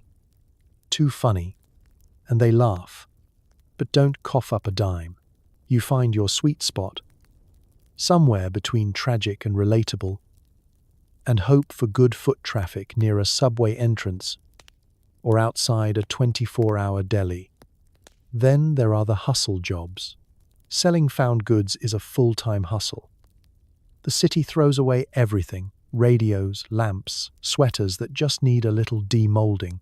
You salvage what you can, clean it up, and hit the sidewalks, hawking your wares to anyone who'll slow down long enough to ask, does it work? The answer is always, sure, followed by, if you jiggle the cord.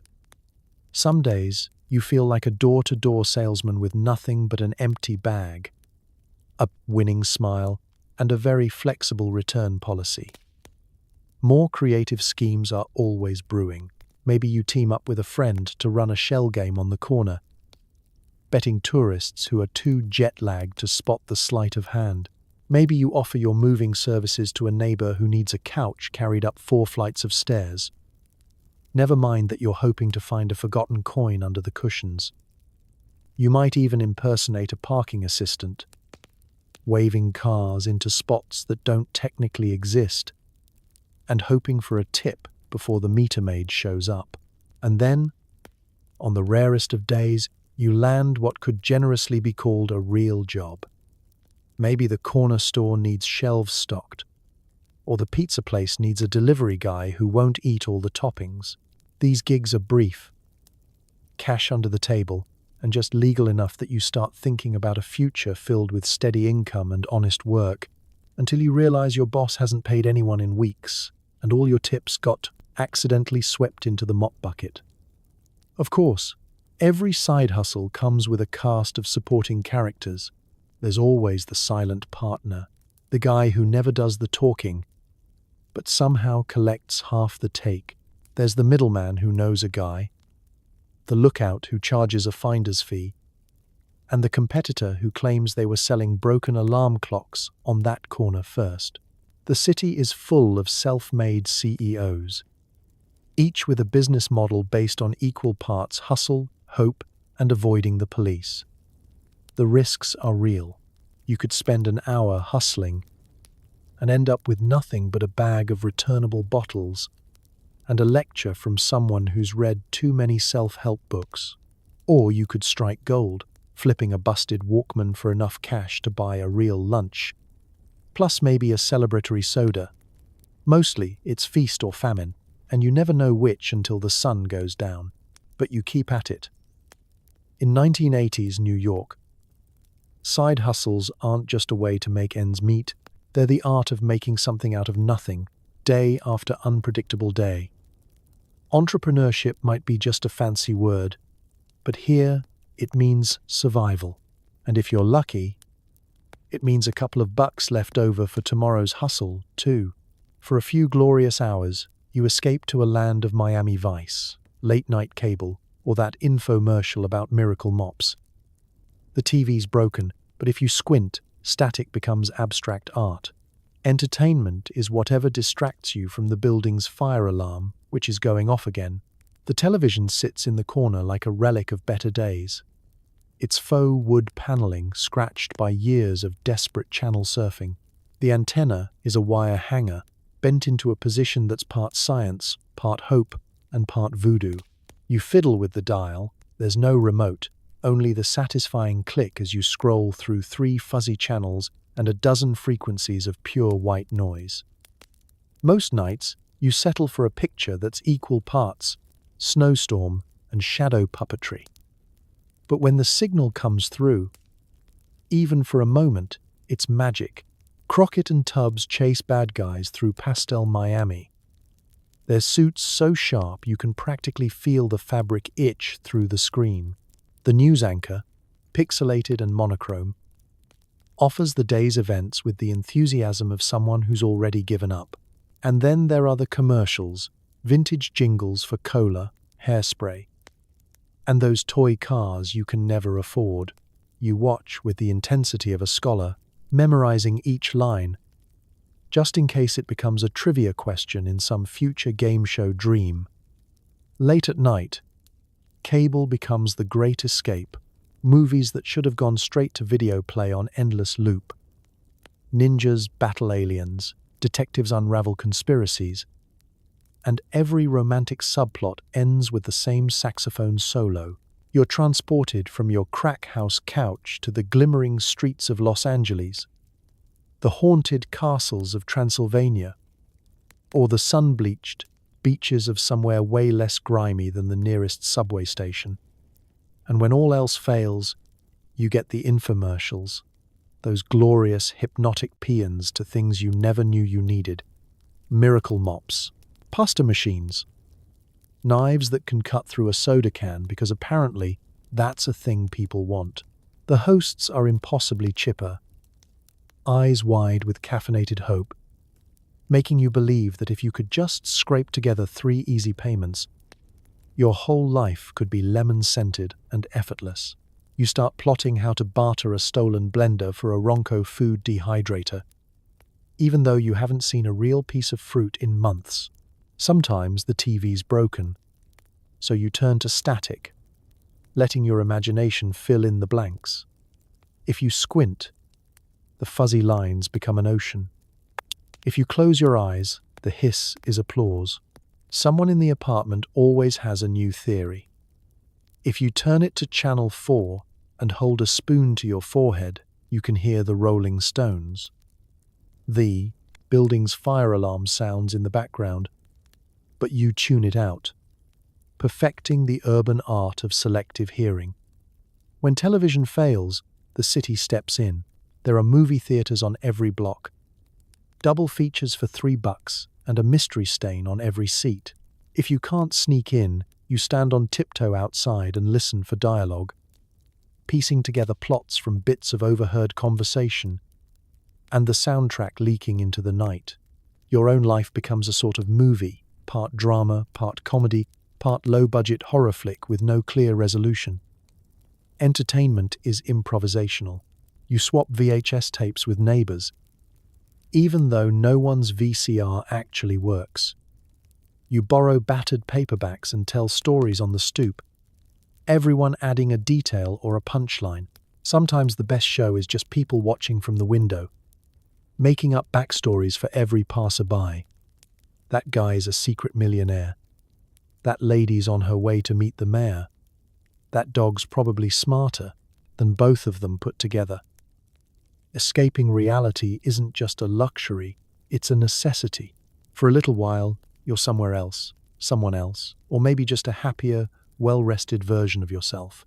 And if all else fails, you switch off the TV, close your eyes, and let your mind run wild. Because in 1980s New York, imagination is the only channel that never goes out. Love in the time of crack is complicated. Relationships form and dissolve faster than subway delays, and every new fling is a lesson in trust, betrayal, or both. Intimacy is rare, drama is constant, and everyone's got a story about their crazy ex that ends with the phrase, "And that's why we can't go back to Queens." Let's be honest, dating in the crack house isn't for the faint of heart or the weak of stomach. Most romances start somewhere between the third shared cigarette and the second emergency run to the bodega. It's less love at first sight. More, well, you're here and I'm awake, so why not? You lower your standards and raise your hopes. only to see them both dashed before noon. The first kiss tastes like burnt coffee and stale menthols, and the second is a frantic whisper to keep it down because someone's sleeping on the other side of a suspiciously thin wall. Gifts are creative.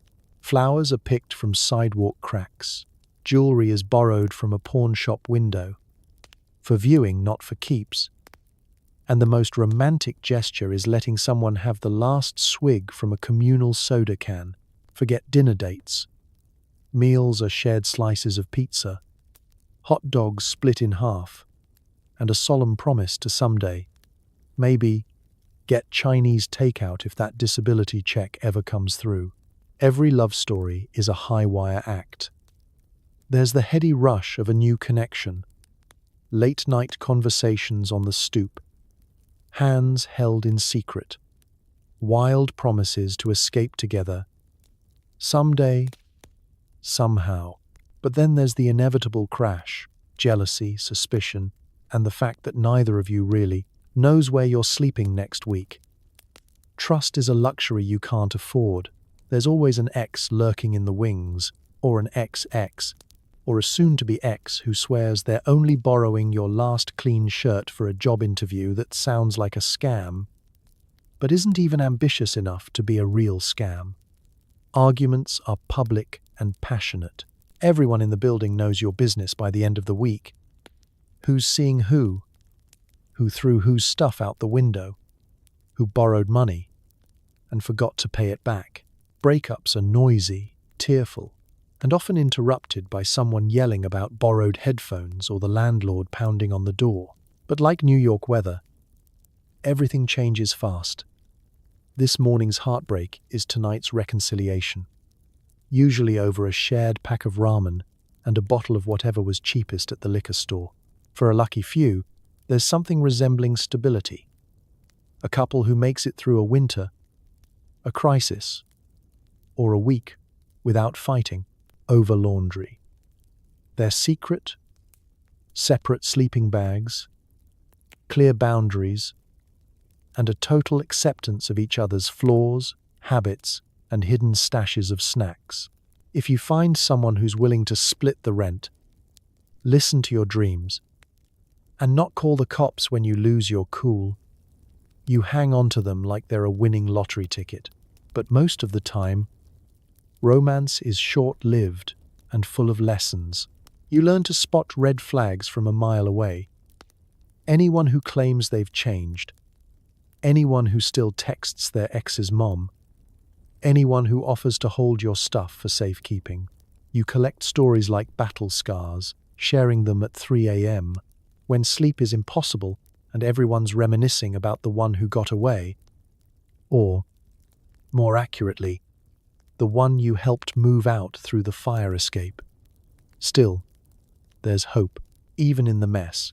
Even after the regrets and really bad decisions, people keep trying. Love survives on scraps, laughter, and the rare moments of tenderness when someone brushes your hair from your face or gives you the last bite of their bodega sandwich. Because in 1980s New York, love isn't about fairy tales or flowers. It's about survival, forgiveness, and occasionally just finding someone who will stick around long enough to help you laugh at the chaos. And if you're lucky, maybe next time, you'll at least make it to Brooklyn. There's self-care, and then there's, I found a Band-Aid in the street. Sickness spreads faster than gossip, and you learn to diagnose yourself using a combination of urban legend and pure denial. Showers are rare, infections are not. If you make it through flu season, you deserve a medal and probably a tetanus shot. Let's start with the basics. Hygiene. In 1980s New York, cleanliness is a luxury and a state of mind. Toothpaste is communal, if you have it. Deodorant is aspirational. And soap is something you keep hidden so your roommates don't use it all on laundry day. The bathroom schedule is as unpredictable as subway service. And the water temperature swings from Arctic glacier to lava pit in 5 seconds flat. A successful shower is a rare and glorious event, usually involving a lot of yelling, a single clean towel, and enough shampoo to last exactly 2 rinses, if you can guard the bottle from wandering hands. You develop a highly personal system of risk assessment. Will brushing your teeth with tap water kill you faster than just ignoring them altogether? Is that cut on your hand infected? Or are you just being dramatic? Should you go to the hospital for that cough? Or wait and see if it turns into something you can treat with expired cough syrup and superstition? WebMD isn't a thing yet, so you settle for asking the oldest person in the building who prescribes chicken soup and the power of positive thinking. The flu tears through the neighborhood like a subway rat on a mission. If one person's sick, everyone's sick by week's end. You know all the symptoms: runny nose, hacking cough, fever dreams about moving to Florida. Blankets and tissues are rationed, and the last cough drop is treated like a family heirloom. Nobody can afford to see a real doctor, so you create your own medical network. Whoever's got leftover antibiotics from last year, whoever claims to have once been a nurse, and that one guy who swears by Vicks Vapo Rub, chicken bones and prayer. Nutrition doesn't help. Meals consist of whatever you can scavenge: cold pizza, day-old hot dogs, and mystery cans with the labels worn off. Vitamin C comes from orange soda, calcium from the white part of Wonder Bread. If you get a fresh apple, it's basically a medical miracle. You try to eat healthy, but most days you settle for not actively hazardous. Still, you know that a full stomach, however questionable the source, is your best bet against whatever germs the city throws your way. Then there's injury.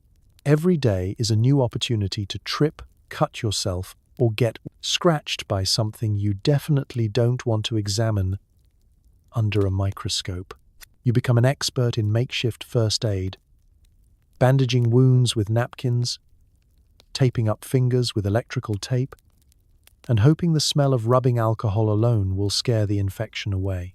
If you step on something sharp, you limp for a week and tell everyone you're breaking in your new shoes. Tetanus is always lurking, but hey, at least it's not the plague. Personal grooming is creative. You might shave with a disposable razor that's way past its prime, comb your hair with a fork, or wear a hat for 3 days because your scalp is staging a rebellion. Showers are scheduled with military precision, and everyone guards their hygiene products like they're holding state secrets. The only thing that smells worse than your socks is the communal laundry basket, and even then, it's a close contest. Despite the odds, most people muddle through. You share remedies, swap cough drops, and laugh about how you haven't been this clean since that time the fire hydrant exploded. You're tougher than you look. Every sniffle, scrape, and survivor's tale is a badge of honor. If you're still standing at the end of flu season, you're basically invincible, or at least too stubborn to admit defeat. So, yes, self-care is mostly survival. Hygiene is an adventure, and the art of not dying, that's just another skill you pick up living in 1980s New York. One Band-Aid at a time. When the sun sets, the city changes. Streetlights flicker, hustlers get bolder, and the search for a fix turns into a quest for safety. Nighttime is when the weirdness peaks: stranger deals, stranger conversations, and a constant low-key fear that you're about to be mugged by someone you know. Darkness falls like a curtain on a stage nobody wants to perform on. The city's whole vibe shifts. Familiar faces become silhouettes, and every shadow stretches twice as long. The subway stations fill with ploskrit, a mix of night shift workers, club kids, and the kind of people who know how to disappear before last call. The only rule after dark is that nobody follows the rules. You step onto the street, senses sharpened by adrenaline and cold air. Neon glows in puddles, making everything look like a music video with a questionable plot. Corner stores that were sleepy by day are now fortified bunkers. the windows thick with bars and bulletproof glass, the clerks peering out like wizards guarding a precious hoard of single cigarettes and potato chips. The social hierarchy shuffles after sunset. The kids selling loosies get replaced by more experienced hustlers, working the block with practiced nonchalance. Deals go down fast, sometimes so fast you're not sure if you just witnessed commerce, choreography, or a very confused game of hide and seek. The new faces on the street aren't necessarily strangers. They're just versions of the people you thought you knew. Upgraded for the graveyard. Shift. Every block tells a story. In front of the bodega, a crowd debates the greatest rapper alive, oblivious to the couple, arguing just beyond the halo of a broken street lamp. At the playground, groups gather for all-night chess, their boards illuminated by flashlights and cigarette tips. Laughter echoes through alleyways, bouncing off brick walls and mixing with the clatter of shopping carts filled with treasure or trash, depending on who's telling the story. There's a hum in the air, part electricity, part nerves. Cops are around, but they patrol with windows up, radios down low, pretending not to notice anything that can't be solved by tomorrow morning. The ambulance sirens that screamed all day become a constant lullaby, weaving through the soundtrack of barking dogs, distant arguments, and the occasional window-rattling boombox. The city feels alive, buzzing with secrets you don't want to know and possibilities you wish you could forget. Finding a safe spot for the night becomes a strategic operation. Maybe you camp out on a friend's couch, or claim a spot in a stairwell that's less drafty than the others. If you're lucky, you crash somewhere with a working lock and neighbors who know your face.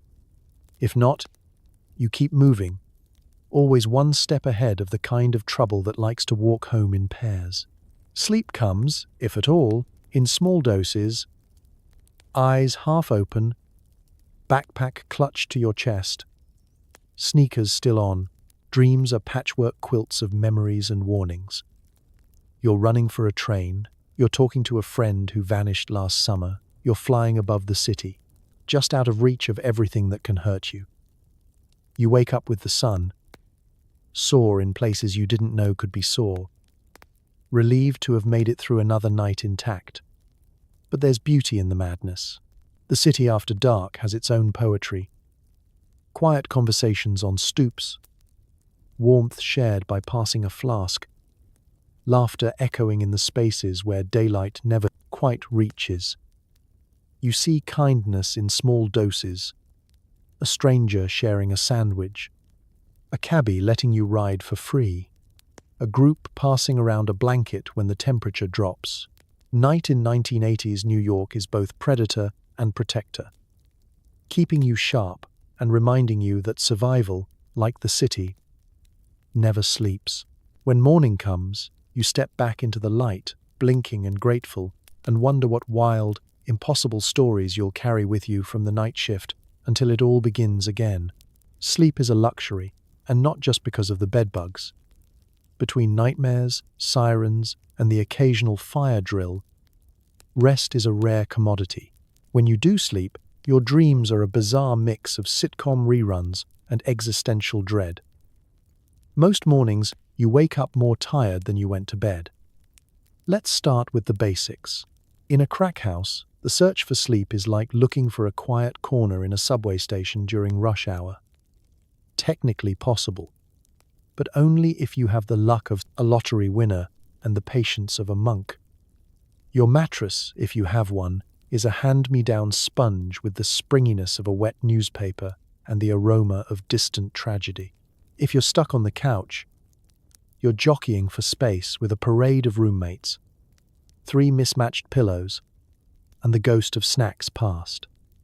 The real obstacle is noise. Sirens blare at random intervals, echoing through the window with all the subtlety of a punk band in a library. Someone's always arguing in the hallway, usually about who finished the last of the coffee, or whose turn it is to take care of the mouse situation. The radiator hisses, the pipes bang, And from somewhere above, a dog howls in perfect time with the city's insomnia. White noise machines are for people who can afford Amazon. You settle for the muffled wail of distant traffic and hope it drowns out the neighbor's nightly karaoke session. If you do drift off, sleep comes in fits and starts, interrupted by sudden adrenaline spikes. A door slams, a trash can topples, or a fire alarm erupts at 3 a.m., sending everyone out onto the stoop in various states of confusion and undress. You make a mental note to finally check if your building has an actual fire escape, or if everyone just shimmies down the drain pipe when things get real. And then there are the dreams. When your brain finally shuts down, it doesn't go gently. You might find yourself starring in a surreal sitcom where your landlord is a talking raccoon and your ex is the laugh track. Scenes morph with no warning. Suddenly, you're back in high school, except everyone's wearing parachute pants and demanding exact change. Sometimes you're running for the bus, sometimes you're winning the lottery. But just as often, you're simply wandering the endless aisles of a bodega that never stocks what you actually need. Nightmares are an occupational hazard. You dream about falling off rooftops, into subway tunnels, or just through the cracks in the city. You're being chased, lost, or late for something that doesn't exist. The worst dreams are the ones where everything's normal. A warm meal, a soft bed, silence. You wake up disappointed, then relieved, then disappointed again when you realize the silence is just the neighbor's TV finally breaking for good. Sleeping arrangements are a social experiment. You bargain for the good blanket. Avoid eye contact when someone claims the last available pillow, and resign yourself to using a rolled-up hoodie as a substitute. Sometimes, you end up sharing space with someone whose snoring could double as a jazz solo. On cold nights, people huddle together for warmth and comfort, trying to convince themselves that body heat is just as good as central heating. Spoiler: it's not, but you pretend anyway. Most mornings, you wake with a start, groggy and achy. The line between dream and reality, blurring just long enough for you to wish you were still asleep. Someone's already banging, pots in the kitchen, the city's already shouting outside, and you wonder if you slept at all, or if you just closed your eyes and waited for the next round of chaos. Still, you get up, because in 1980s New York, sleep is for the brave, the lucky, and the completely exhausted. And if you ever do wake up rested, you check to make sure you're not still dreaming. Everyone talks about rock bottom, but in 1980s New York, it's less of a place and more of a state of mind. Whether you're plotting your comeback or just trying to survive another 24 hours, every day is a reset button with fewer and fewer lives left. The real miracle? You're still here. Rock bottom isn't the dramatic moment TV specials promise. There's no slow-motion montage, no swelling soundtrack, just another morning when you realize the only thing you're running out of faster than money is excuses. Sometimes it's obvious. You wake up on a strange couch with no recollection of how you got there, your shoes missing, and a vague suspicion you promised someone your microwave in exchange for a sandwich. Other times, rock bottom is quieter, a dull ache, a memory of a better day, or a phone call you let ring because you can't handle the voice on the other end asking, "How are you really?" You measure progress by new units, days without incident, weeks without losing your ID. Months since you last believed your own lies about turning it all around. The city offers endless reminders of how far you've fallen. A billboard advertising vacation cruises, a restaurant menu with prices that feel like science fiction, a family at the park actually enjoying each other's company. Your own reflection in a store window looks like a mugshot crossed with a missing person's flyer, and you think, "Who is that?" before realizing, annoyingly, it's you. Redemption always seems possible tomorrow. There are moments, brief as a subway breeze, where you make plans to clean up, save up, and maybe call your sister to tell her you're okay. Sometimes you even start. You find a job sweeping a bodega floor, or you manage to string together enough good nights of sleep that your skin remembers what it feels like to be hydrated. For a few hours, hope bubbles up, warm and sweet, until reality reminds you how quickly good intentions evaporate under the city's relentless grind. Then there's relapse, as inevitable as the sunrise, and twice as hard on your optimism. One small misstep becomes a landslide. A single drink, a single hit, just this once that turns into a week you can't remember. You tell yourself it's just a detour, not the end. And you keep moving, counting your little victories and trying not to dwell on the losses. In a city where even the payphones are unreliable, you learn to forgive yourself for dropped connections. Most of the time, though, it's neither redemption nor total collapse. It's just another day. You find comfort in small routines. The same bench, the same coffee, the same joke traded with the same guy outside the deli. You collect tiny wins, finding $1 in your pocket, catching a bus just before the doors close, hearing a song you love through the static of someone else's radio. The city keeps moving, and so do you, not out of hope or ambition, but because inertia is easier than the alternative. There's a weird camaraderie in rock bottom. You're not alone. Every face you see has its own version of the story, its own list of regrets and unfinished promises. You nod in silent acknowledgement as you pass each other in the hallways, on the corners, in the all-night diners where the waitresses know not to ask questions. Some days, that's all the comfort you get. And yet, against every odd, you're still here. You're still breathing, still able to laugh at something. A rat in the subway, a stranger's hat. The realization that, in a city that never sleeps, maybe you're not so broken, after all. Maybe you're just one more survivor, pressing the reset button and facing whatever comes next. Because in 1980s New York, hitting rock bottom doesn't mean you're finished. It just means you've got a solid place to push off from, and maybe, just maybe, tomorrow will be the day you start climbing up. For now, though, it's enough that you're still here, still in the game, and still waiting to see what sunrise brings. Every block has its own lore, and the crack scene is thick with stories that get more absurd every time they're told. There's always some local legend. A guy who claims he smoked on the roof of the Chrysler building. A woman who insists she once traded a stolen VCR for a ride in a police cruiser, and that mysterious figure known only as Tony the Ghost. The gossip is constant, usually delivered in between puffs and punctuated by the distant wail of sirens. By noon, someone's probably already started a rumor that you moved to Jersey. Gossip isn't just idle chatter in this world. It's the social glue, the entertainment, and the warning system all rolled into one. You can trace the history of a block by the stories people tell.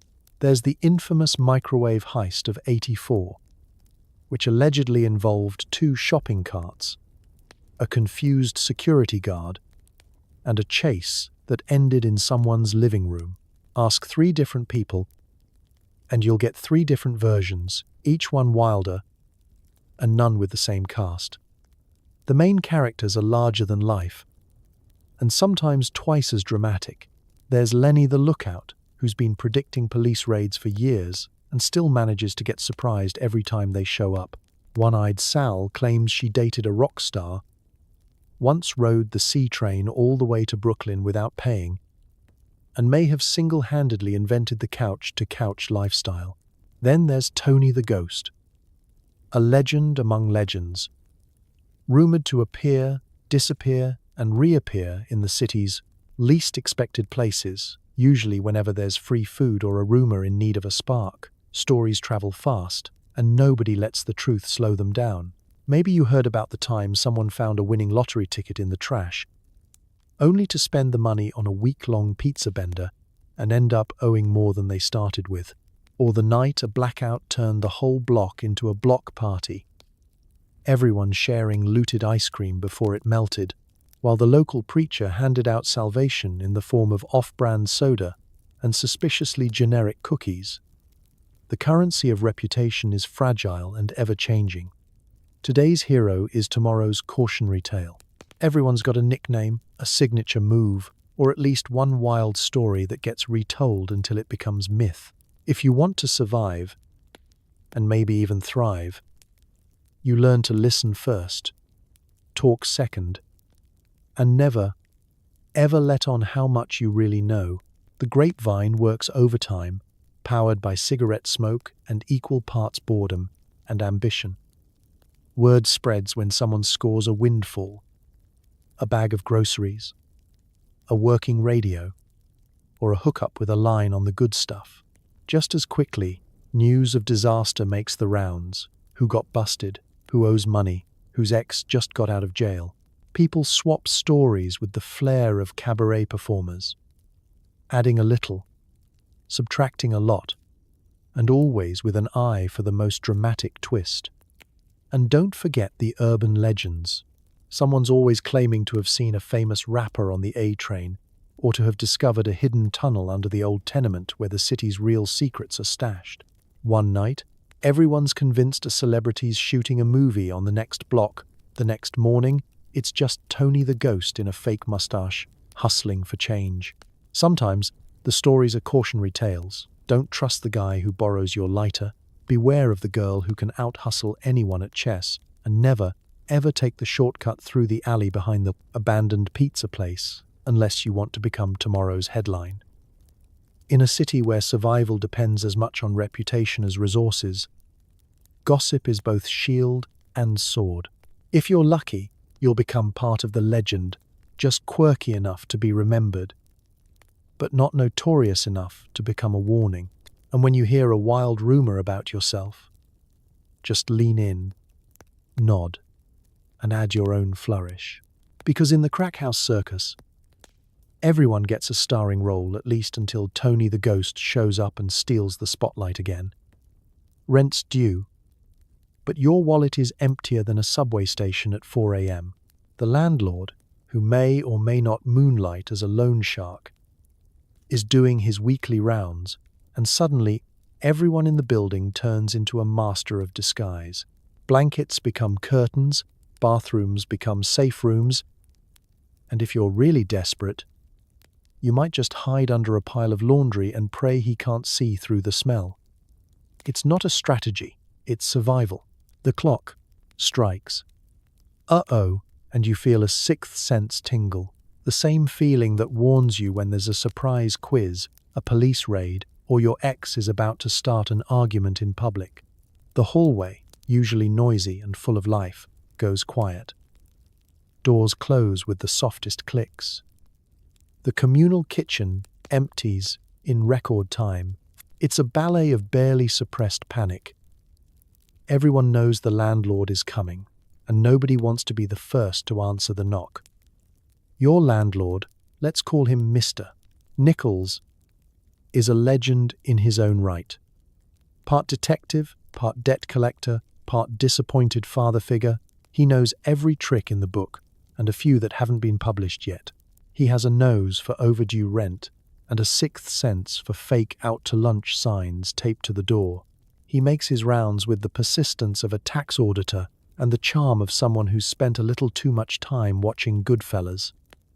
Inside the apartment, the strategy session begins.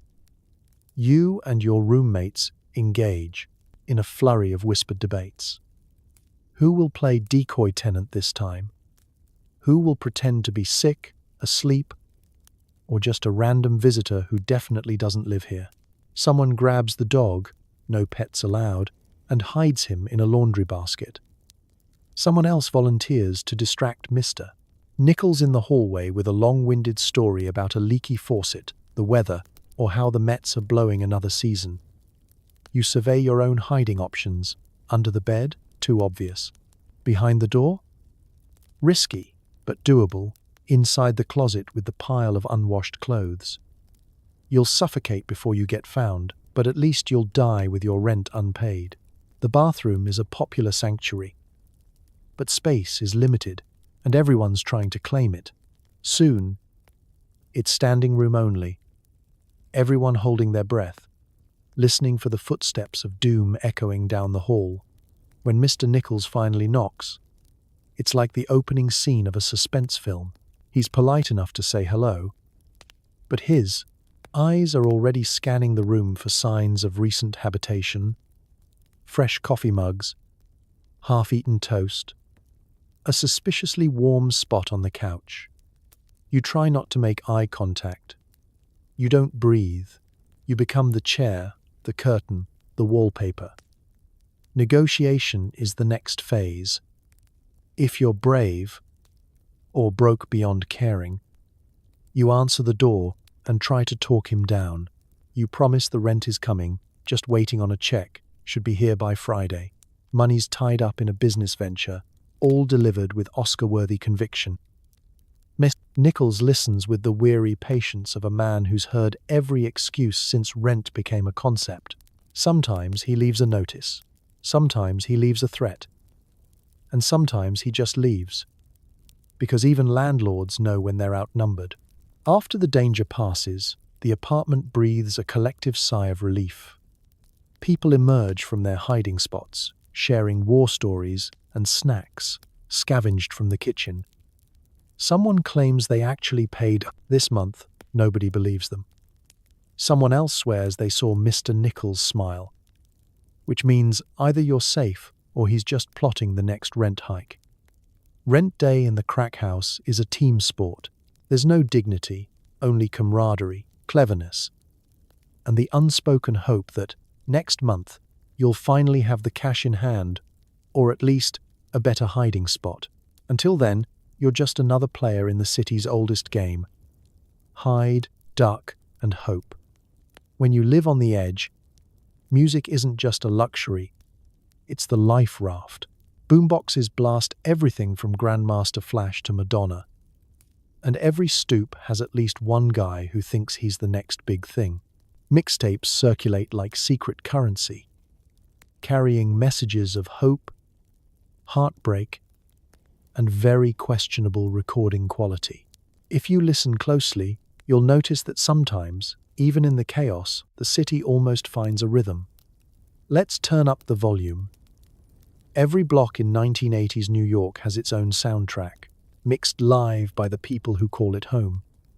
The stoop is a stage, the fire escape is a balcony, and the subway is the world's grittiest concert hall. Boomboxes rest on shoulders or window ledges, their batteries dying just in time for the chorus, their speakers crackling with the hits of the day and the shouts of whoever wants their song played next. Mixtapes are the currency of connection. Each one is a time capsule: love songs, breakup anthems, radio shoutouts from a DJ who may or may not be broadcasting from his mum's basement. You trade tapes with friends, with crushes, with the guy who claims he used to be Run DMC's cousin. Everyone's got a mixtape with a handwritten track list in faded ink. For Lisa, Summer Jams 86, Workout Mix, Don't Touch, songs to keep the roaches away. The music skips and hisses, but it still sounds like freedom. Music weaves through every part of the day. You wake up to the distant thump of hip-hop, coming from an open car window, dance in the kitchen to old Motown playing on a busted clock radio, and fall asleep to the slow jams that drift down the hallway from someone's bedroom. Arguments break out over who controls the tape deck. But every song is a temporary truce, a shared beat in a city built on discord.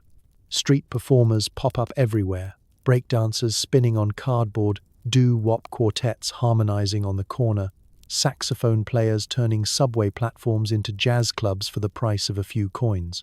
You nod your head, tap your foot, and toss in whatever change you can spare, because you know that music is keeping everyone afloat.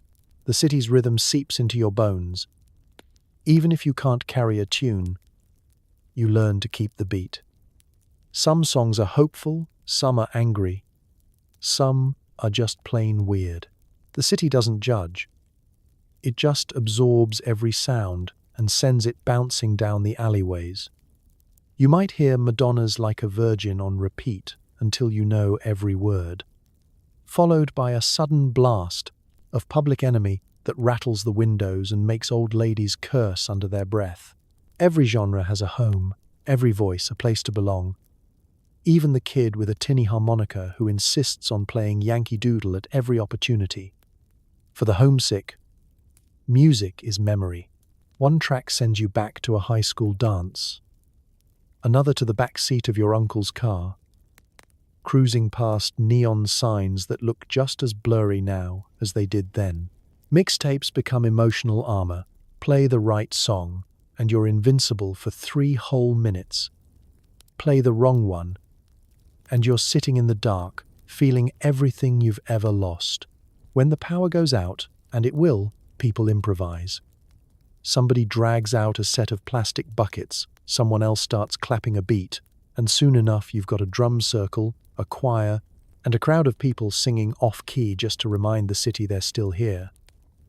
Even the landlord pauses outside the door, listening for a verse or two before banging on the wall and yelling about quiet hours. Music is how you keep your soul together when everything else is falling apart. Mixtapes are love letters, therapy sessions, party invitations, and farewell notes all at once. The city is noise, but inside the chaos, you find the songs that make survival feel like something worth dancing to. So put on your headphones, if they still work, turn up the volume, and let the rhythm remind you that even here, even now, you can still find harmony. Every bodega trip is a story. Sometimes you win. Sometimes you lose. Sometimes you just survive. In 1980s New York, that's what counts. So, you savor your snack, say a quiet thank you to Hector, and promise yourself that one day you'll try the egg sandwich, just not tonight. So tonight, as you settle into your clean bed, maybe with an actual mattress and the sweet hum of a fan instead of sirens, take a moment to appreciate just how far you are from the madness of 1980s New York. You've survived the concrete jungles, the crack houses, the drama, the roaches, and more existential crises than a philosophy major on their 3rd cup of diner coffee. You've hustled, you've dodged landlords and subway delays, you've outsmarted pigeons and outlived at least 3 different kinds of paranoia. You've slept in places best left undescribed, eaten food that should come with a warning label, and weathered more side hustles than a Craigslist job board. And through it all, somehow, you kept going, one cold slice of pizza at a time. Tonight, let's pour one out for the people who made it through those wild days with nothing but street smarts, stubbornness, and maybe a mixtape or two. It wasn't glamorous, it wasn't easy, it wasn't even particularly sanitary. But it was survival, messy, resourceful, and, in its own twisted way, a testament to just how resilient people can be. So as you listen to the soft buzz of your phone charger and the distant sound of someone else's TV, maybe send a quiet thank you to your past self for choosing clean sheets, indoor plumbing, and a lifestyle where your greatest threat is the neighbor's Wi-Fi password. Because history is sometimes gross, occasionally terrifying, but always proof that people are stubborn, hopeful, and just a little bit ridiculous. Sleep well. You've earned it. And may your dreams be filled with nothing more stressful than a missing sock or a slightly burnt bagel. Good night.